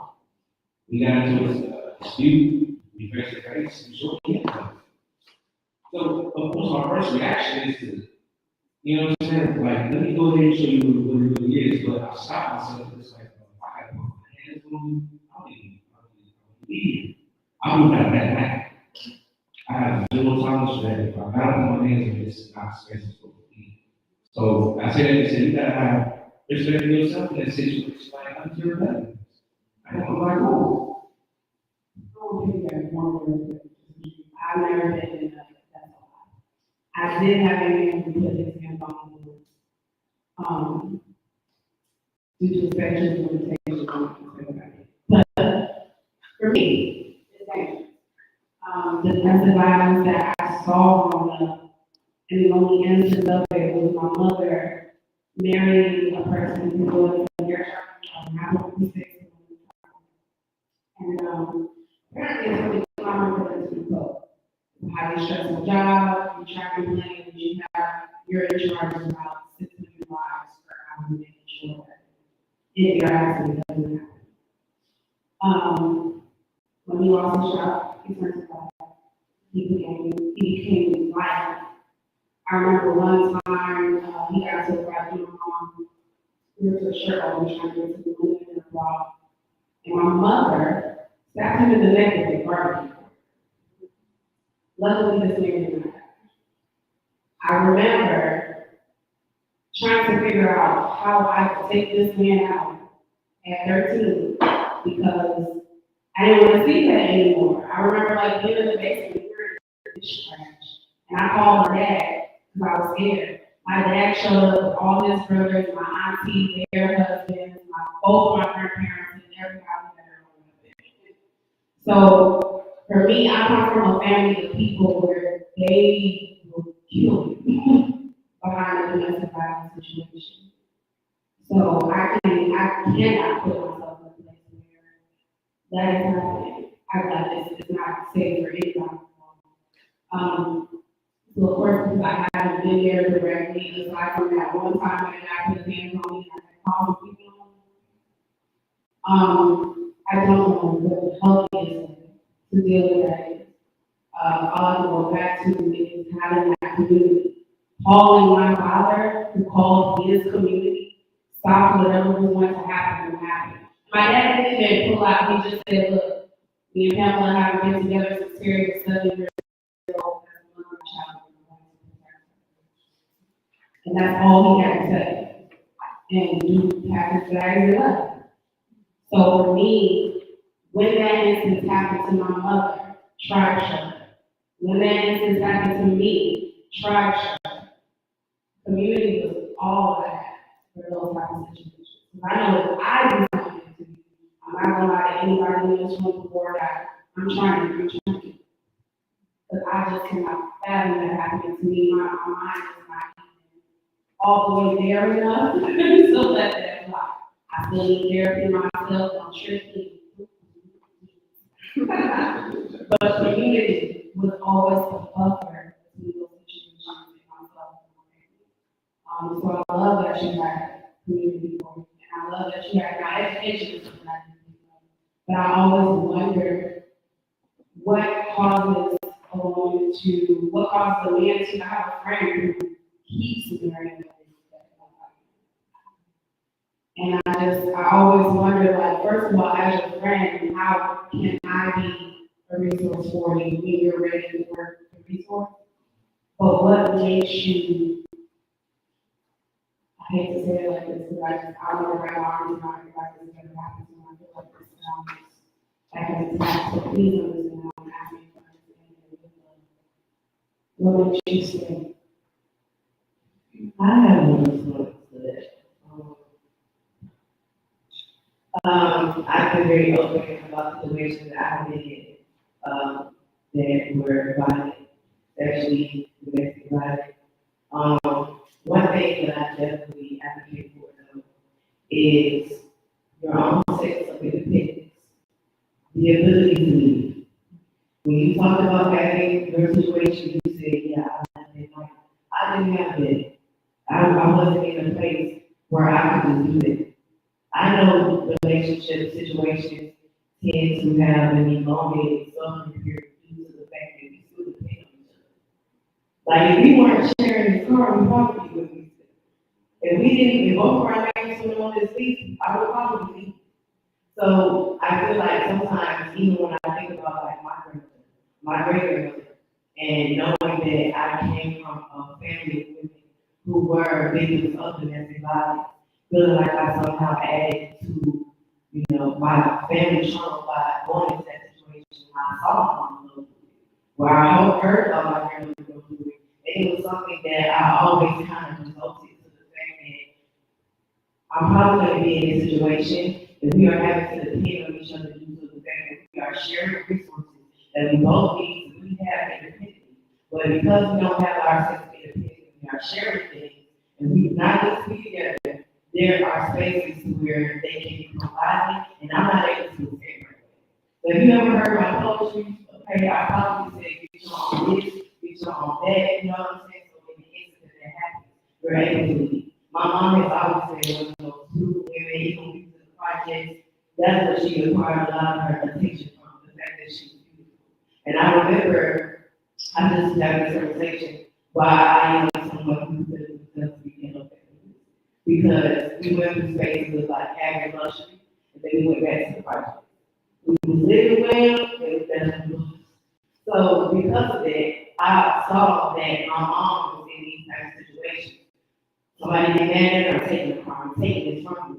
And because she didn't have her own, she had no choice but to use it. So I feel like when we come into these types of relationships, yes, it's my issues, but we should be able to have avenues for ourselves. I don't understand how people can be like up under each other all day and not have the space like just for yourself to just make it process on your living without your partner simply. So these types of things are important. Having spaces in relationships where if you pick me up, I know where I can go. Even if that's my friend's house, that's my mom's house, or I know you can't something, right? For me to be able to reconvene. I'm not saying that what my high place is, but I have a place, and it's a public place, and every time I'm mad, I go there. But we need spaces to where like this that's where you can come on. And it's that where this might become physical, I need to be able to remove myself from the situation. We need to take into account that these are people who have seen these types of things coming up. Not to say that, you're a bad person, but most likely, if you've seen those types of things, you're bound to it. A lot of times, not to make excuses for my previous partner, but I realized that he was doing a lot of those things because he didn't have the means to communicate. I'm a woman. He wasn't able to say, hey, you're upset, and you're making me upset. So he would probably put his hands on me most of the time, where I would just, talk to you, like, sorry, you're your child, Like, that creates a discrepancy in these types of situations where now we're fighting, and you kind of come with a little bit differently than I do. We need to be able to really know that people ever good. I don't understand how we can ride out these highs and honeymoon phases. You have no idea who you're with. Both of my parents are guys, and I'm just like, you don't ever hear about these things. Right? I know my parents.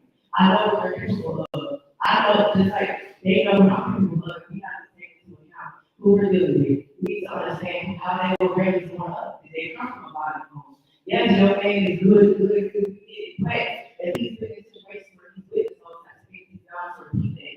Females as well. Females do not always articulate themselves. You ask a female, a woman sometimes is wrong, but she's obviously pissed, right? So if this is a woman that's showing you that she cannot articulate her feelings, don't you think that she needs an outlet to express herself? She's got to put her hands on you. So what I'm trying to say is, we need to take the veil off of our eyes. That man is not as good as you think he is. He's not really loving that will. This person has things that are going to cause him to perpetuate cycles in the relationship. And if you want to use this person, then you need to be trying to assist him in the things that are probably going to cause this harmony not to you. And that's really how I feel. I always try to make sure I really get them past like the honeymoon phase. What am I doing? I really don't want to be in a situation where I don't know what's going on. And I'm like, hey, I'm not fucking be fooled. Not only did it, he's been showing you this whole time who he was, but you chose to not listen to that. So we need to be able to trust our own intuition and not have to throw people away so easily. But that's the book that so I'm saying, okay, we gotta hold people accountable. We don't want to use the word rules, sign, agreement, but you gotta be able to hold people accountable if they're getting to a space where not this might cause this harm, this comfort, and abuse physical to you. You know what I'm saying? Because we have to take ourselves into that.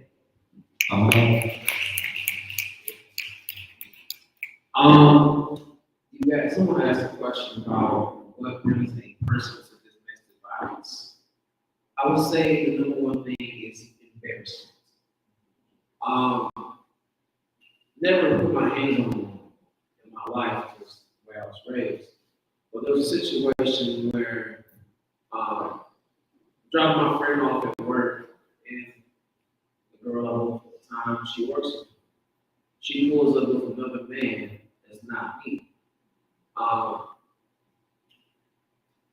And I snapped. Now I yell at her. I'm like, tell her, like, this is embarrassing. I'm supposed to be your man and didn't choose, but you get dropped off by someone else to my friend who's your coworker. So how do I initiate? Bro, what you gonna do, bro? What you gonna do? This is embarrassing. You say you look at me like, baby, I love you, baby, my all in all, but you pulling up with it's because you know, like, and I'm just like, and I snapped, but my anger was so much that I was holding. And I'm just like, embarrassing your partner makes it, you go, that just takes you to a whole new life. You did what? With who?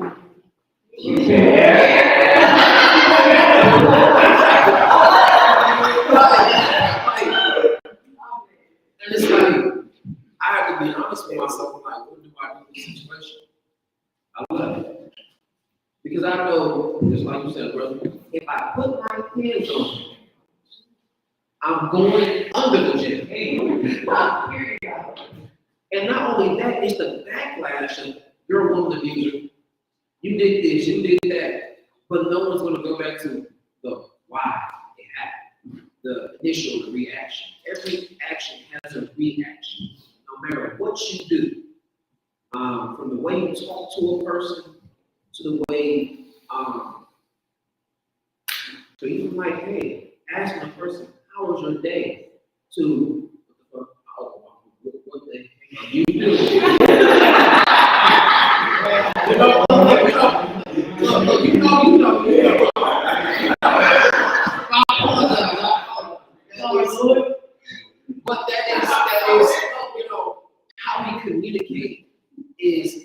how we elevate, in any situation, be it business relationships or even romantic relationships. And I feel like there's an illusion that people snapping is something because you're snapping because you should check it when you did it the first time. You're snapping because when you were upset that time, you let it slide. You know, I'm just going to ignore how you see it. People snapping, that's not something. That's people having things that need to address our people. You know what I'm saying? So I think that when we address this snapping, we need to, that's why I'm putting all my New Year's, all my days, because I know me. I know that if I don't get to address it, y'all know. Three of my friends on this panel. My silence is there, okay? My silence is probably rooted in the fact that I actually do have something to say. I don't really know how to say it, so I'm gonna lose myself, right? So, people snapping is not something that it's built up because you did have things that you want to say. So it's your job to say, you know, I don't like it. Not to be nitpicky, but to make sure that number one, you are a man, you're not you don't have to be nitpicky. But the fact that when things arise that you don't like, that you address them. Also, right, like to be off of that, it's like sharing feelings, right? You're sharing, consistently sharing, because I don't like that. You're consistently sharing feelings, right? In doing that, you think about like brick after brick after brick after brick, it keeps building up. This is gonna create a wall, it's gonna be bad, it's gonna be good, right? And so to be able to consistently communicate,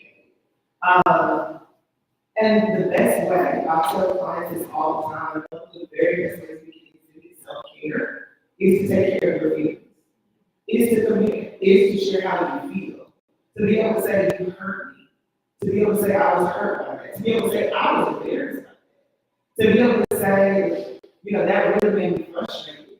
And I think that when we can communicate in those ways, and do it from a feeling standpoint, we can go a lot further. But sharing feelings is the best way to take care of yourself. Is there any question from the audience? Yeah. We've been talking the whole time. I know that I can see some eyes. You know what I'm saying? I can see some reactions, then I have some notes. In a second, I'm gonna just walk down with the mic. Yeah. We talking about right now, we talking about communicating our emotions and how we feel, and how does this play out in our relationship? Yeah. First thing I'm gonna say is, I would say embarrass is the wrong word, that's disrespect. Totally different thing. And I got so much to say. Honestly, I might need to go last, y'all. I'm gonna be straight up. I'm gonna have to go last. Just out of Everybody else is trying to be on the mic. He got something. express yourself first, brother. Yeah, that's what it is take care of yourself. Yeah. So I'll talk about the abuse aspect that some of you were talking about. I believe there has to be accountability. And one, you choose your partner. You chose that person. Nobody forced you to go to them. And one thing that we've lacked recently is men don't vet the men that the women in their family are, right? We know what type of man someone is. So if you ever doubt it, go to the men in your family and have them be vetted. When was the last time y'all seen someone that the guy comes over, roses, knocks on the door? When was the last time y'all seen it? You can't say it. No. So that's something that needs to happen.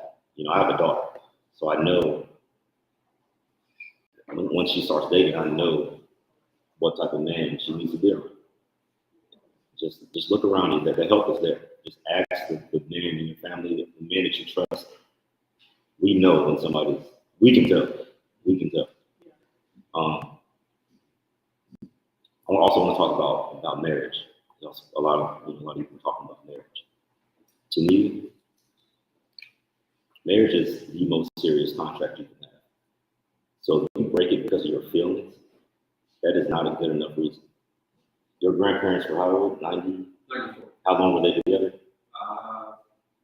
36 years. 36 years. All right. You obviously don't know their complete ins and outs. That's their relationship. Right. But do you truly think that they cared and loved each other every single day?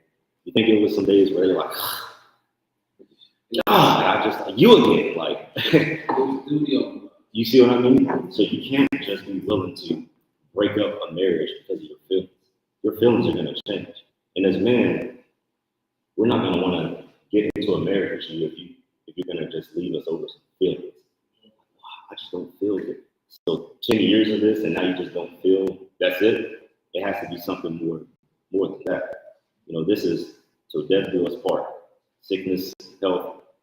It has to be more than something just feelings, you know. And as far as the boundaries go, y'all speaking about boundaries and setting, you know, or rules and all that stuff, right? So we got to be honest. Women, y'all are a little bit more emotional than men. So y'all's, you know, you could drop a. You see right there? So, fellas, how many times has your woman come to you about something you're like, there's no way that's spilled milk. We really having this conversation over nothing. Women, you gotta understand that you can't take, everything can't be a 10. Everything is not a 10. You gotta learn how to put stuff in perspective. You know, you can't say, oh, well, you're saying like if somebody does something, like how you say something wrong or things of that nature, right? If I say, I don't like the way those shoes look, and you take it to a 10, now we're really having a sit down discussion because I didn't like the shoes. You gotta put it in perspective. It cannot be. It can't be. It can't be. It has to be a certain level. You know, it can't. Everything is not the same. So if you're going to be willing to cut somebody off and you say, well, they crossed my boundary. Well, maybe your boundary was a little, like, really, you know what I mean? Like some people have like it's like, all right, if I say, hey, my boundary is, I want you to rub my back every night before I go to sleep. You don't do it and now I'm upset. Like, come on, man, over a back rub. We gotta put it. But no, yeah, but like anything. But you know what I'm saying? Like we just have to put. You can't ride in cars with other. You can't ride in cars with other dudes. See, that's a big boundary. Did you see that? You got a passenger seat with another dude. With another dude driving. You can go to my friend's house and you got a passenger seat. See, that's a real boundary. But sometimes people, I mean, we've all talked to our friends before, and you hear their conversations of the relationships they've been in, and you're like, that's what y'all were, you really tripping on that person over that. Like, come on, like, you gotta put it into perspective. It cannot always be, you know, DEFCON 5 every time. Before she leaves, I like her hair. That's my friend, Big A. Okay. I'm sorry, I do that. No, you're fine. So, I got a question. We're quick related to this house. How many women think that it's relevant and boundary for you to ride a car? And it don't matter. It really don't matter. I said, I don't think that's a boundary, it's an expectation. Boundaries have to do with protecting yourself, not with what you expect necessarily from another person. Helping the person to understand what you need in order to protect. Right. That's the boundary. So if you back to your old ways out that passenger seat, doing your thing, that's, see what I'm saying? She wants you to be safe now, bro. You know what I'm saying? When it comes to, if your man said, man, men can't drive places. Women can be your drivers. Men can't drive places. Don't you never get out of the passenger seat. Men driving cars. Would you feel like this was you know what I'm saying, this was a boundary that you had to keep? Or would you feel like it's just frivolous? Why are we doing this? I don't believe I would ask that question. I would ask where is that coming from? Like, what have you experienced before know, ask for something, because what if my brother or my cousin needs to drive me somewhere, and I can't, you're under the. Who was it? I would say, oh, her ex-boyfriend.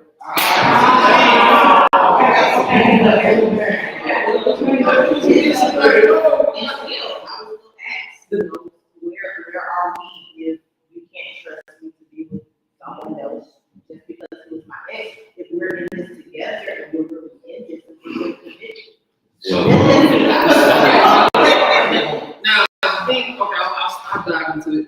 He had her stealing from Walmart, and she got caught. So, but this is a situation, but the reason why I personally, if you're my woman, who was this? Why? Like, because if you route this person, they got a gun in the scene, it's not registered, they get pulled over, and you go down with them, who would I gotta go get out of jail? Do you have to know? Or should she But experience? What if she, what I'm saying, if she's my woman, if she's like, what I'm saying, in that situation. But that's why I always like to bet, like, hey, can I meet your friend? If he wants to be your friend, he has to be, how you doing? No, I'm saying, because like, that's because like, there's a respect of like, hey, you're a male friend, you better become my male friend. Roll with me, let me holler at you. Let me see where your mind's at. What you like? You don't like that, but that's the same as you bringing someone to your family to date your daughter, you're vetting that person. If I'm sitting there saying, oh, no, you can't date this person. Why? I have to have a why for you for that answer. You're gonna ask, why can't you be around now? If this is your cousin, if this is your best friend on long term that you know, he ain't got no option, he married, doing all these other things. Like, it's hard to see, but I have to like, okay, Charlie, all right, you know, I'm not much better. I'm speaking personally on this. My best friend is, we've been best friends for 20 years. I'll let people know up front that my best friend is me. If you have a problem with that, let me know. Don't act like you don't, because I'm gonna assume that you know. We go places together, we go out to eat, we go have drinks, we have lots of fun. I've been in for 20 years, no funny business. But if you have a problem with that, then you need to let me know. All right. And I'm not gonna stop being his friend. Can I ask a question? Wait, this is like a family, stream. All right, so when it comes to like the male best friend, right, for men, if you were to call him right now and say, you know what I'm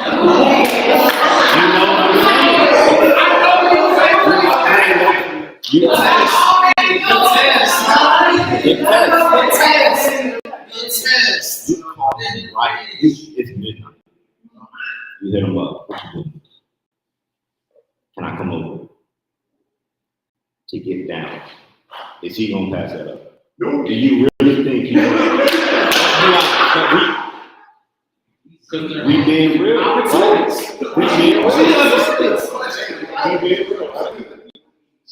We being real. Because you know how many things.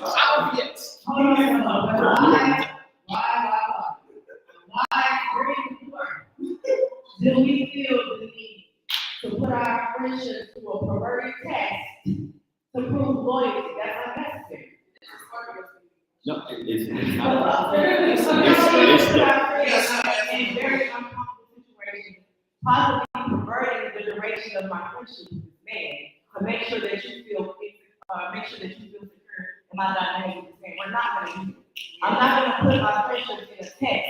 No, my thing is like, I always apologize.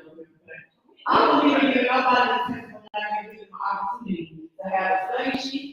I'm not gonna give anybody a test, but I have to prepare them to be able to pass. So if I'm in a relationship, I have been in my relationship with this person. We going on dates, we out together, we going on dates, we out on Instagram. My duration of my relationship with this man is for whoever I'm with, right? Has prepared them enough to trust me. Now they're still having doubt within themselves, with things they do in the past, that's causing them to still be distrustful when it comes to me, we might need to have a conversation, because I feel like I know everything I could that I was trustworthy. So if you need me to do something like that, to reach a magnitude to make you feel comfortable, possibly perverting my male friendship with this person that I love, that I value, that I trust. But it could possibly never be the same again to make you But then it was never that comfortable. strong to begin with. If No, it it's not. would change. We're not gonna do it. We're not gonna do it. She said no, she So wouldn't. what we need to prevent our friendship to make somebody feel comfortable with everybody. That's weird. I got a question.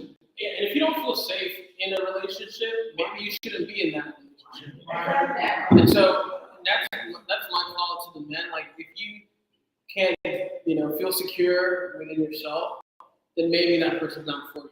If this person is triggering you because you have past relationships in which they're doing similar behavior that makes you insecure, this person is triggering you. Why are you making yourself unsafe?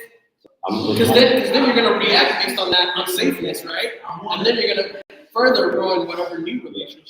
So sometimes you have to just be like, you're not for me, and that's fine.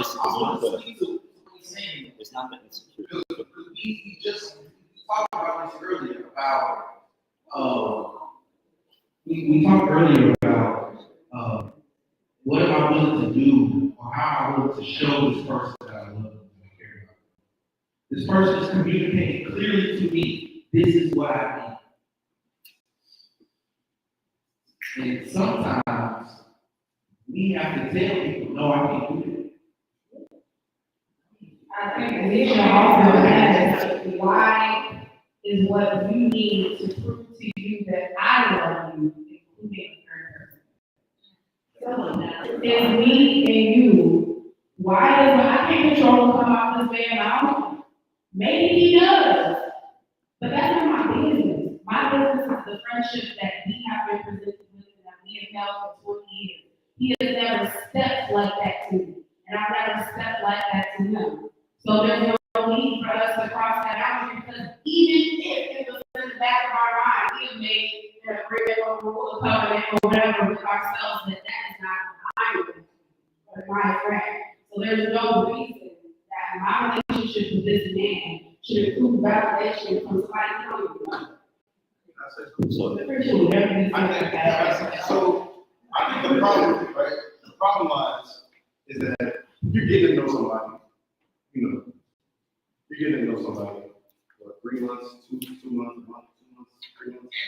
And if this guy friend has to come up in conversation, and all of a sudden there's this, oh, this is best friend, I got to know. No, that's the problem. Yeah. It's not the one that I know about, the one that we kicked it with. It's not about him. It's about the one that's just, oh yeah, I know him from, like, that's the one that we never did. That's the problem.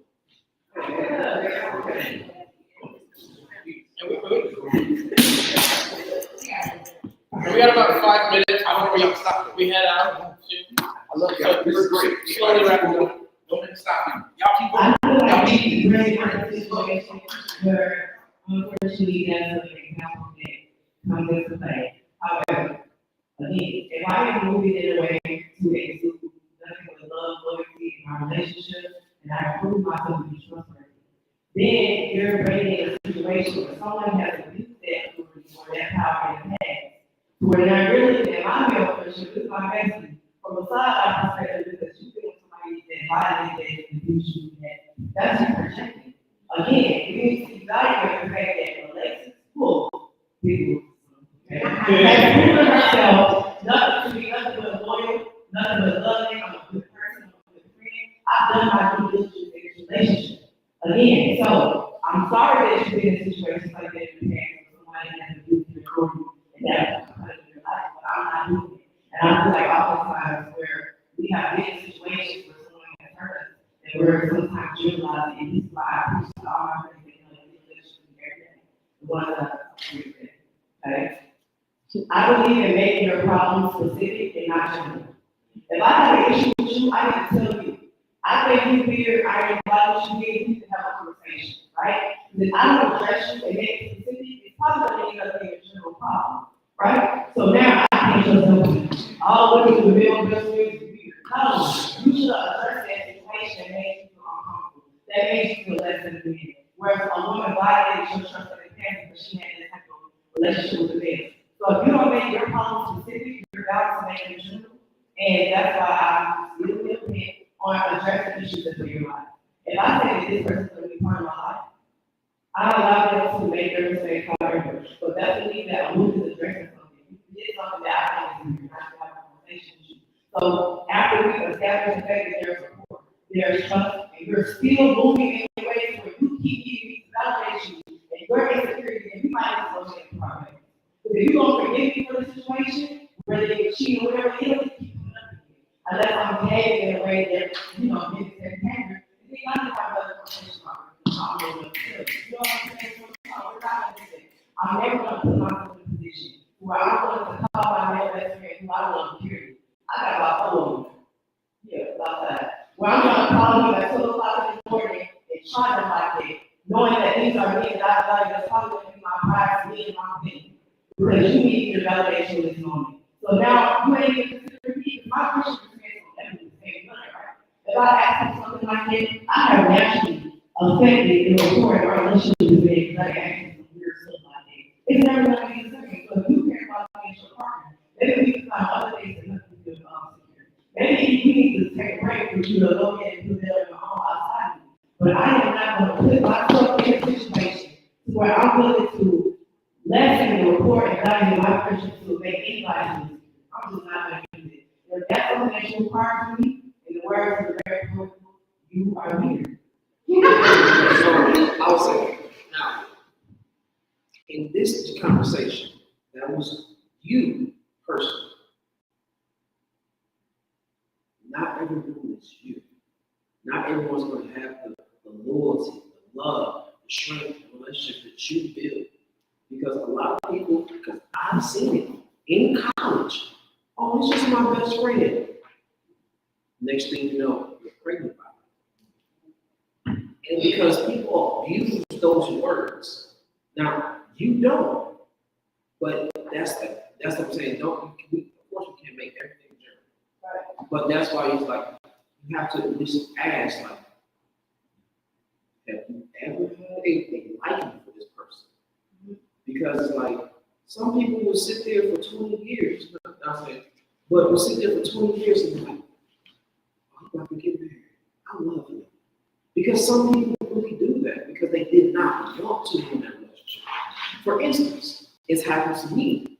There was a young lady in college, friends, 10 years in. We kissed. Changed the whole dynamic. And that right there is like, if someone asks me, like, have you and this person ever, what am I going to say? The truth, yes, we kissed.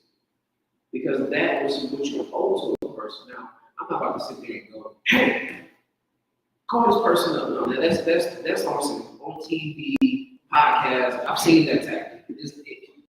Because that's what people that want views. But we're trying to heal a community. It's like, you have to understand that we sit here and abuse words. A lot of people abuse words to gain manipulation and to gain control of a situation. We see this. We all see this. So it's like you do have to ask the initial conversation. Hey, I would love to meet your best friend. Hey, I know he's the father of your child, but I would like to meet him and have a conversation if I'm going to be around his child. Because you have to have those initial conversations. Now, if they say, no, I'm not ready for you to meet this person, red flag. If you sit there,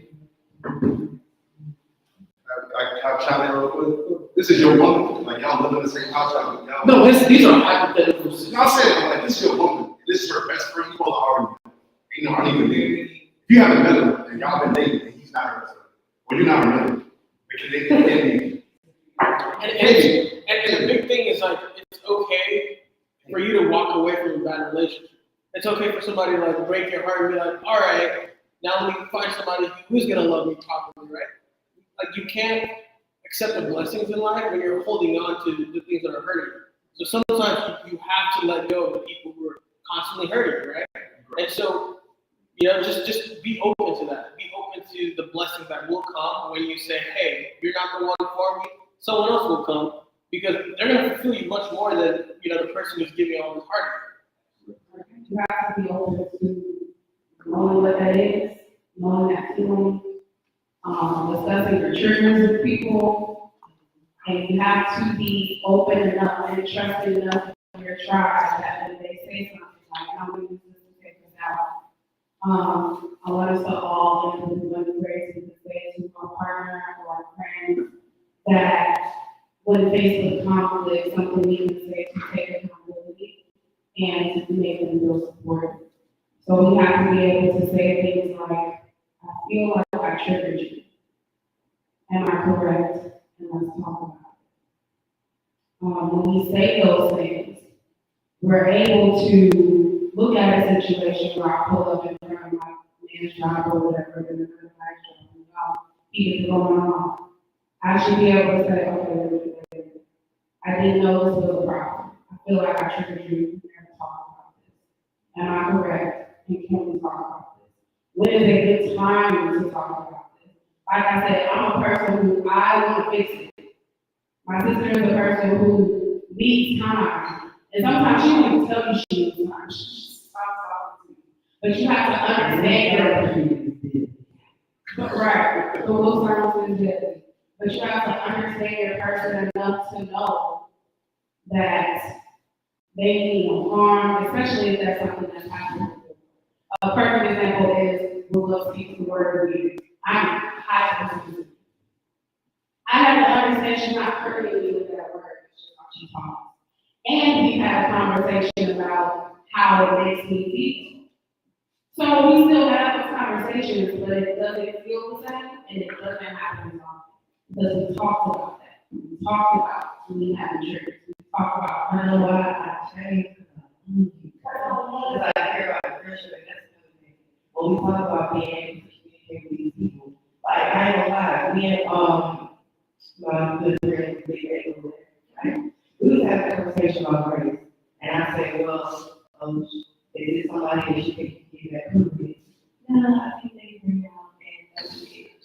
And we don't realize that everybody has different amounts of grace in our lives. I can't really determine it, you know what I'm saying? Sometimes I might be that cool with somebody, sometimes you might be able to fix it, sometimes I'm like, you know what I'm saying?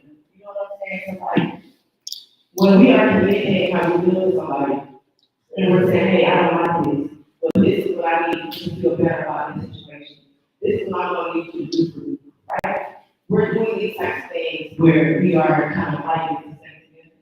We have to understand that we are on the same team. So like, if you are communicating with somebody who's not changing their behavior, or they're not doing one, or they're not listening to all their language, I say that word with ocean life. I think we call it weird, but I don't think it's weird. We have to learn that, okay, I'm gonna be a little bit more situation. So when we talk about these types of relationships, I'm not gonna lie, sometimes I don't know, a person who comes to a relationship like, and I'm like, I don't think they like you like that.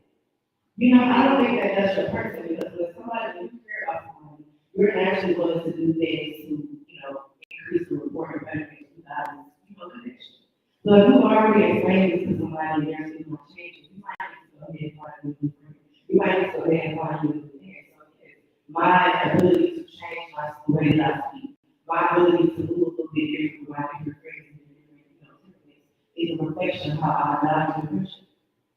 So with that, and you saying that, what would be your one phrase to say to help your friend understand either I see how I hurt you or I see how I triggered you, and also know that you're supported, you're not attacking them, you just want to understand. One thing that I always realize, we're on the same team. I don't see why we both on the same court, we should be over there, what's going on there. I don't think you make sure you put the points up on the scoreboard where it's the team.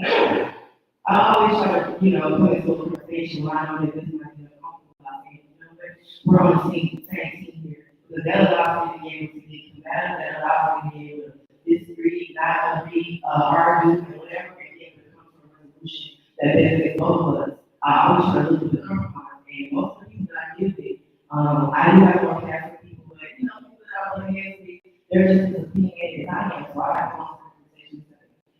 We're on the same team.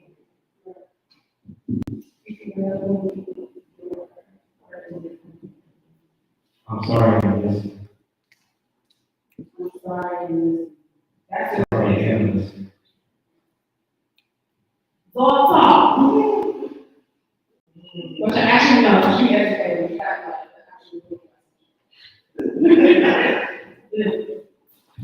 Well, yeah, can you? One thing that I do now with my friendships is definitely one, well, can I clarify? I can say some stuff that doesn't make sense half the time. But what can I clarify and how to reach I forgot your name, you look like my brother, but. How do you look like Jay Pearson? Who knows Jay Pearson? Don't you look like Jay Pearson? Or Twist? But I'm sorry, go ahead and share. I'm not question for playing on our family. Sure. Oh, you don't remember?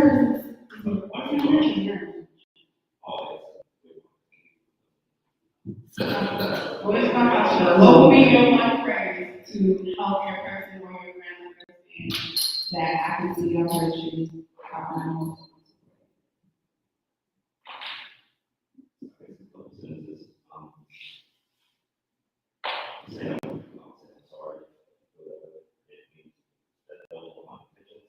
And give me the necessary time to actually go.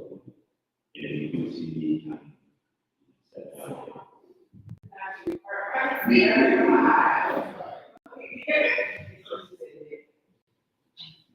yeah, let them know. Yeah, those are my intentions.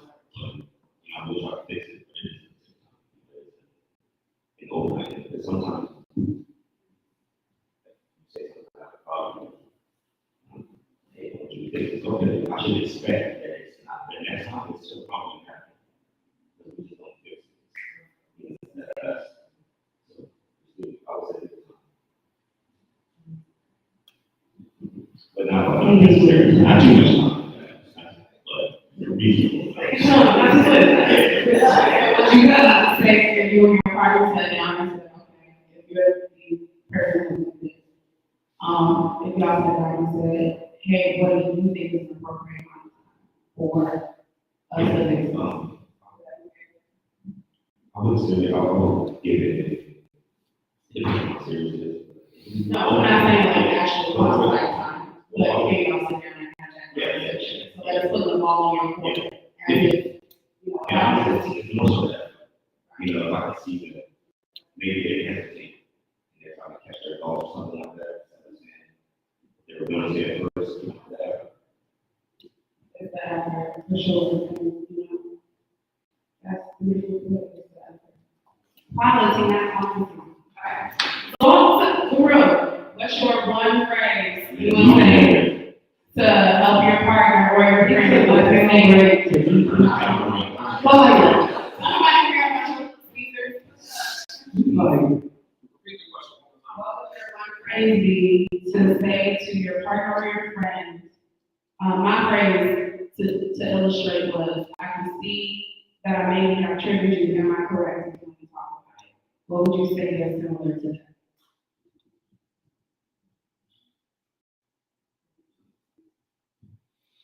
I'm here, I'm listening, I'm going to work. Okay, for the third time. What you got to say to me? Well, I think this is all about being seen or seeing somebody. You know, you're actually, by saying something, you're saying confidence. Right? And so I think my phrase, that I said, it is different for different people to consider it too. I think, you know, my friend of 20 years, 10, right? What I typically would say is, I love you, and I believe I heard you. And if I'm correct, let me know. And if you don't want to talk about it right now, you don't talk about it. But we need to talk about it at some point, right? And so that's what I would say to somebody that I know that it would be that I have longevity with. If somebody new, I mean, I'm ready to their awareness investment, it's only kind of on the term, but everybody else says, you know, I believe something, has happened here. I'm not really sure, are you okay speaking to it? Are you okay speaking about it? And if not, can we come back together and talk about it at some point? Don't leave it. Don't leave it. Try not to leave it. You can't control it, can't let anybody else speak, but revisit it. If you're not ready, revisit. Make space to revisit. I think that's what helps is to actually make space. Yeah, I love it. Okay, well, that brings us to a close. Before we end real quick, I want everybody to say their socials if they're comfortable. So people can find y'all, y'all can be found, start to find. TV and the other guys on Instagram or Shop Talk 615. Shop Talk 615. And then it will say my name under there. Oh, nice. On IG and on Facebook, it's just IGTW, so it's MR.AE. I don't know how to find me, and he's still doing it. I'll be here for it. Well, I'm here, school season, there's school for EWOLFE season. I'm gonna follow some people, so I can get express y'all in the building. Okay, what you really all about? Who might recommend? Or you can find me at GURUMIC_. Guru Mike, one word. Come on, back. Go back. And also, I love your Shayla Shop because he loves you. Can find him at Shayla Shop on platforms or SBS Wave. That is his black owned, black curated hair product. He is a master artist. So make sure you look for him, Shay Butter, that's BEPA. Shay Butter Shop. What am I saying? I want to ask you. Sorry, you will. You can find me on Instagram under Pantha.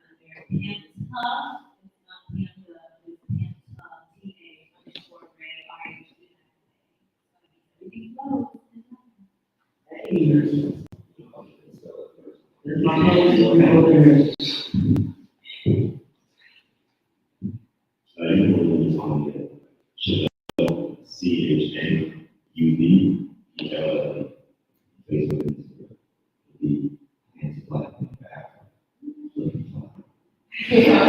Pantha, I was saying wrong. And I understand because people think when I spell my middle name LYAN, oh, my last name. Where do you find you at? Are you accepting the patients? We're all. So I'm at Smith Behavioral Health. On IG, you can also find Ashley and I on SNS Wellness. And then I have kind of a coaching, not therapy, but coaching situations, self-work coaches. So, I love it. I want to thank you all for coming out to the conversation. Black love, helping Black men, Black women have better conversations with each other. I love you all. See you in the next one. Peace.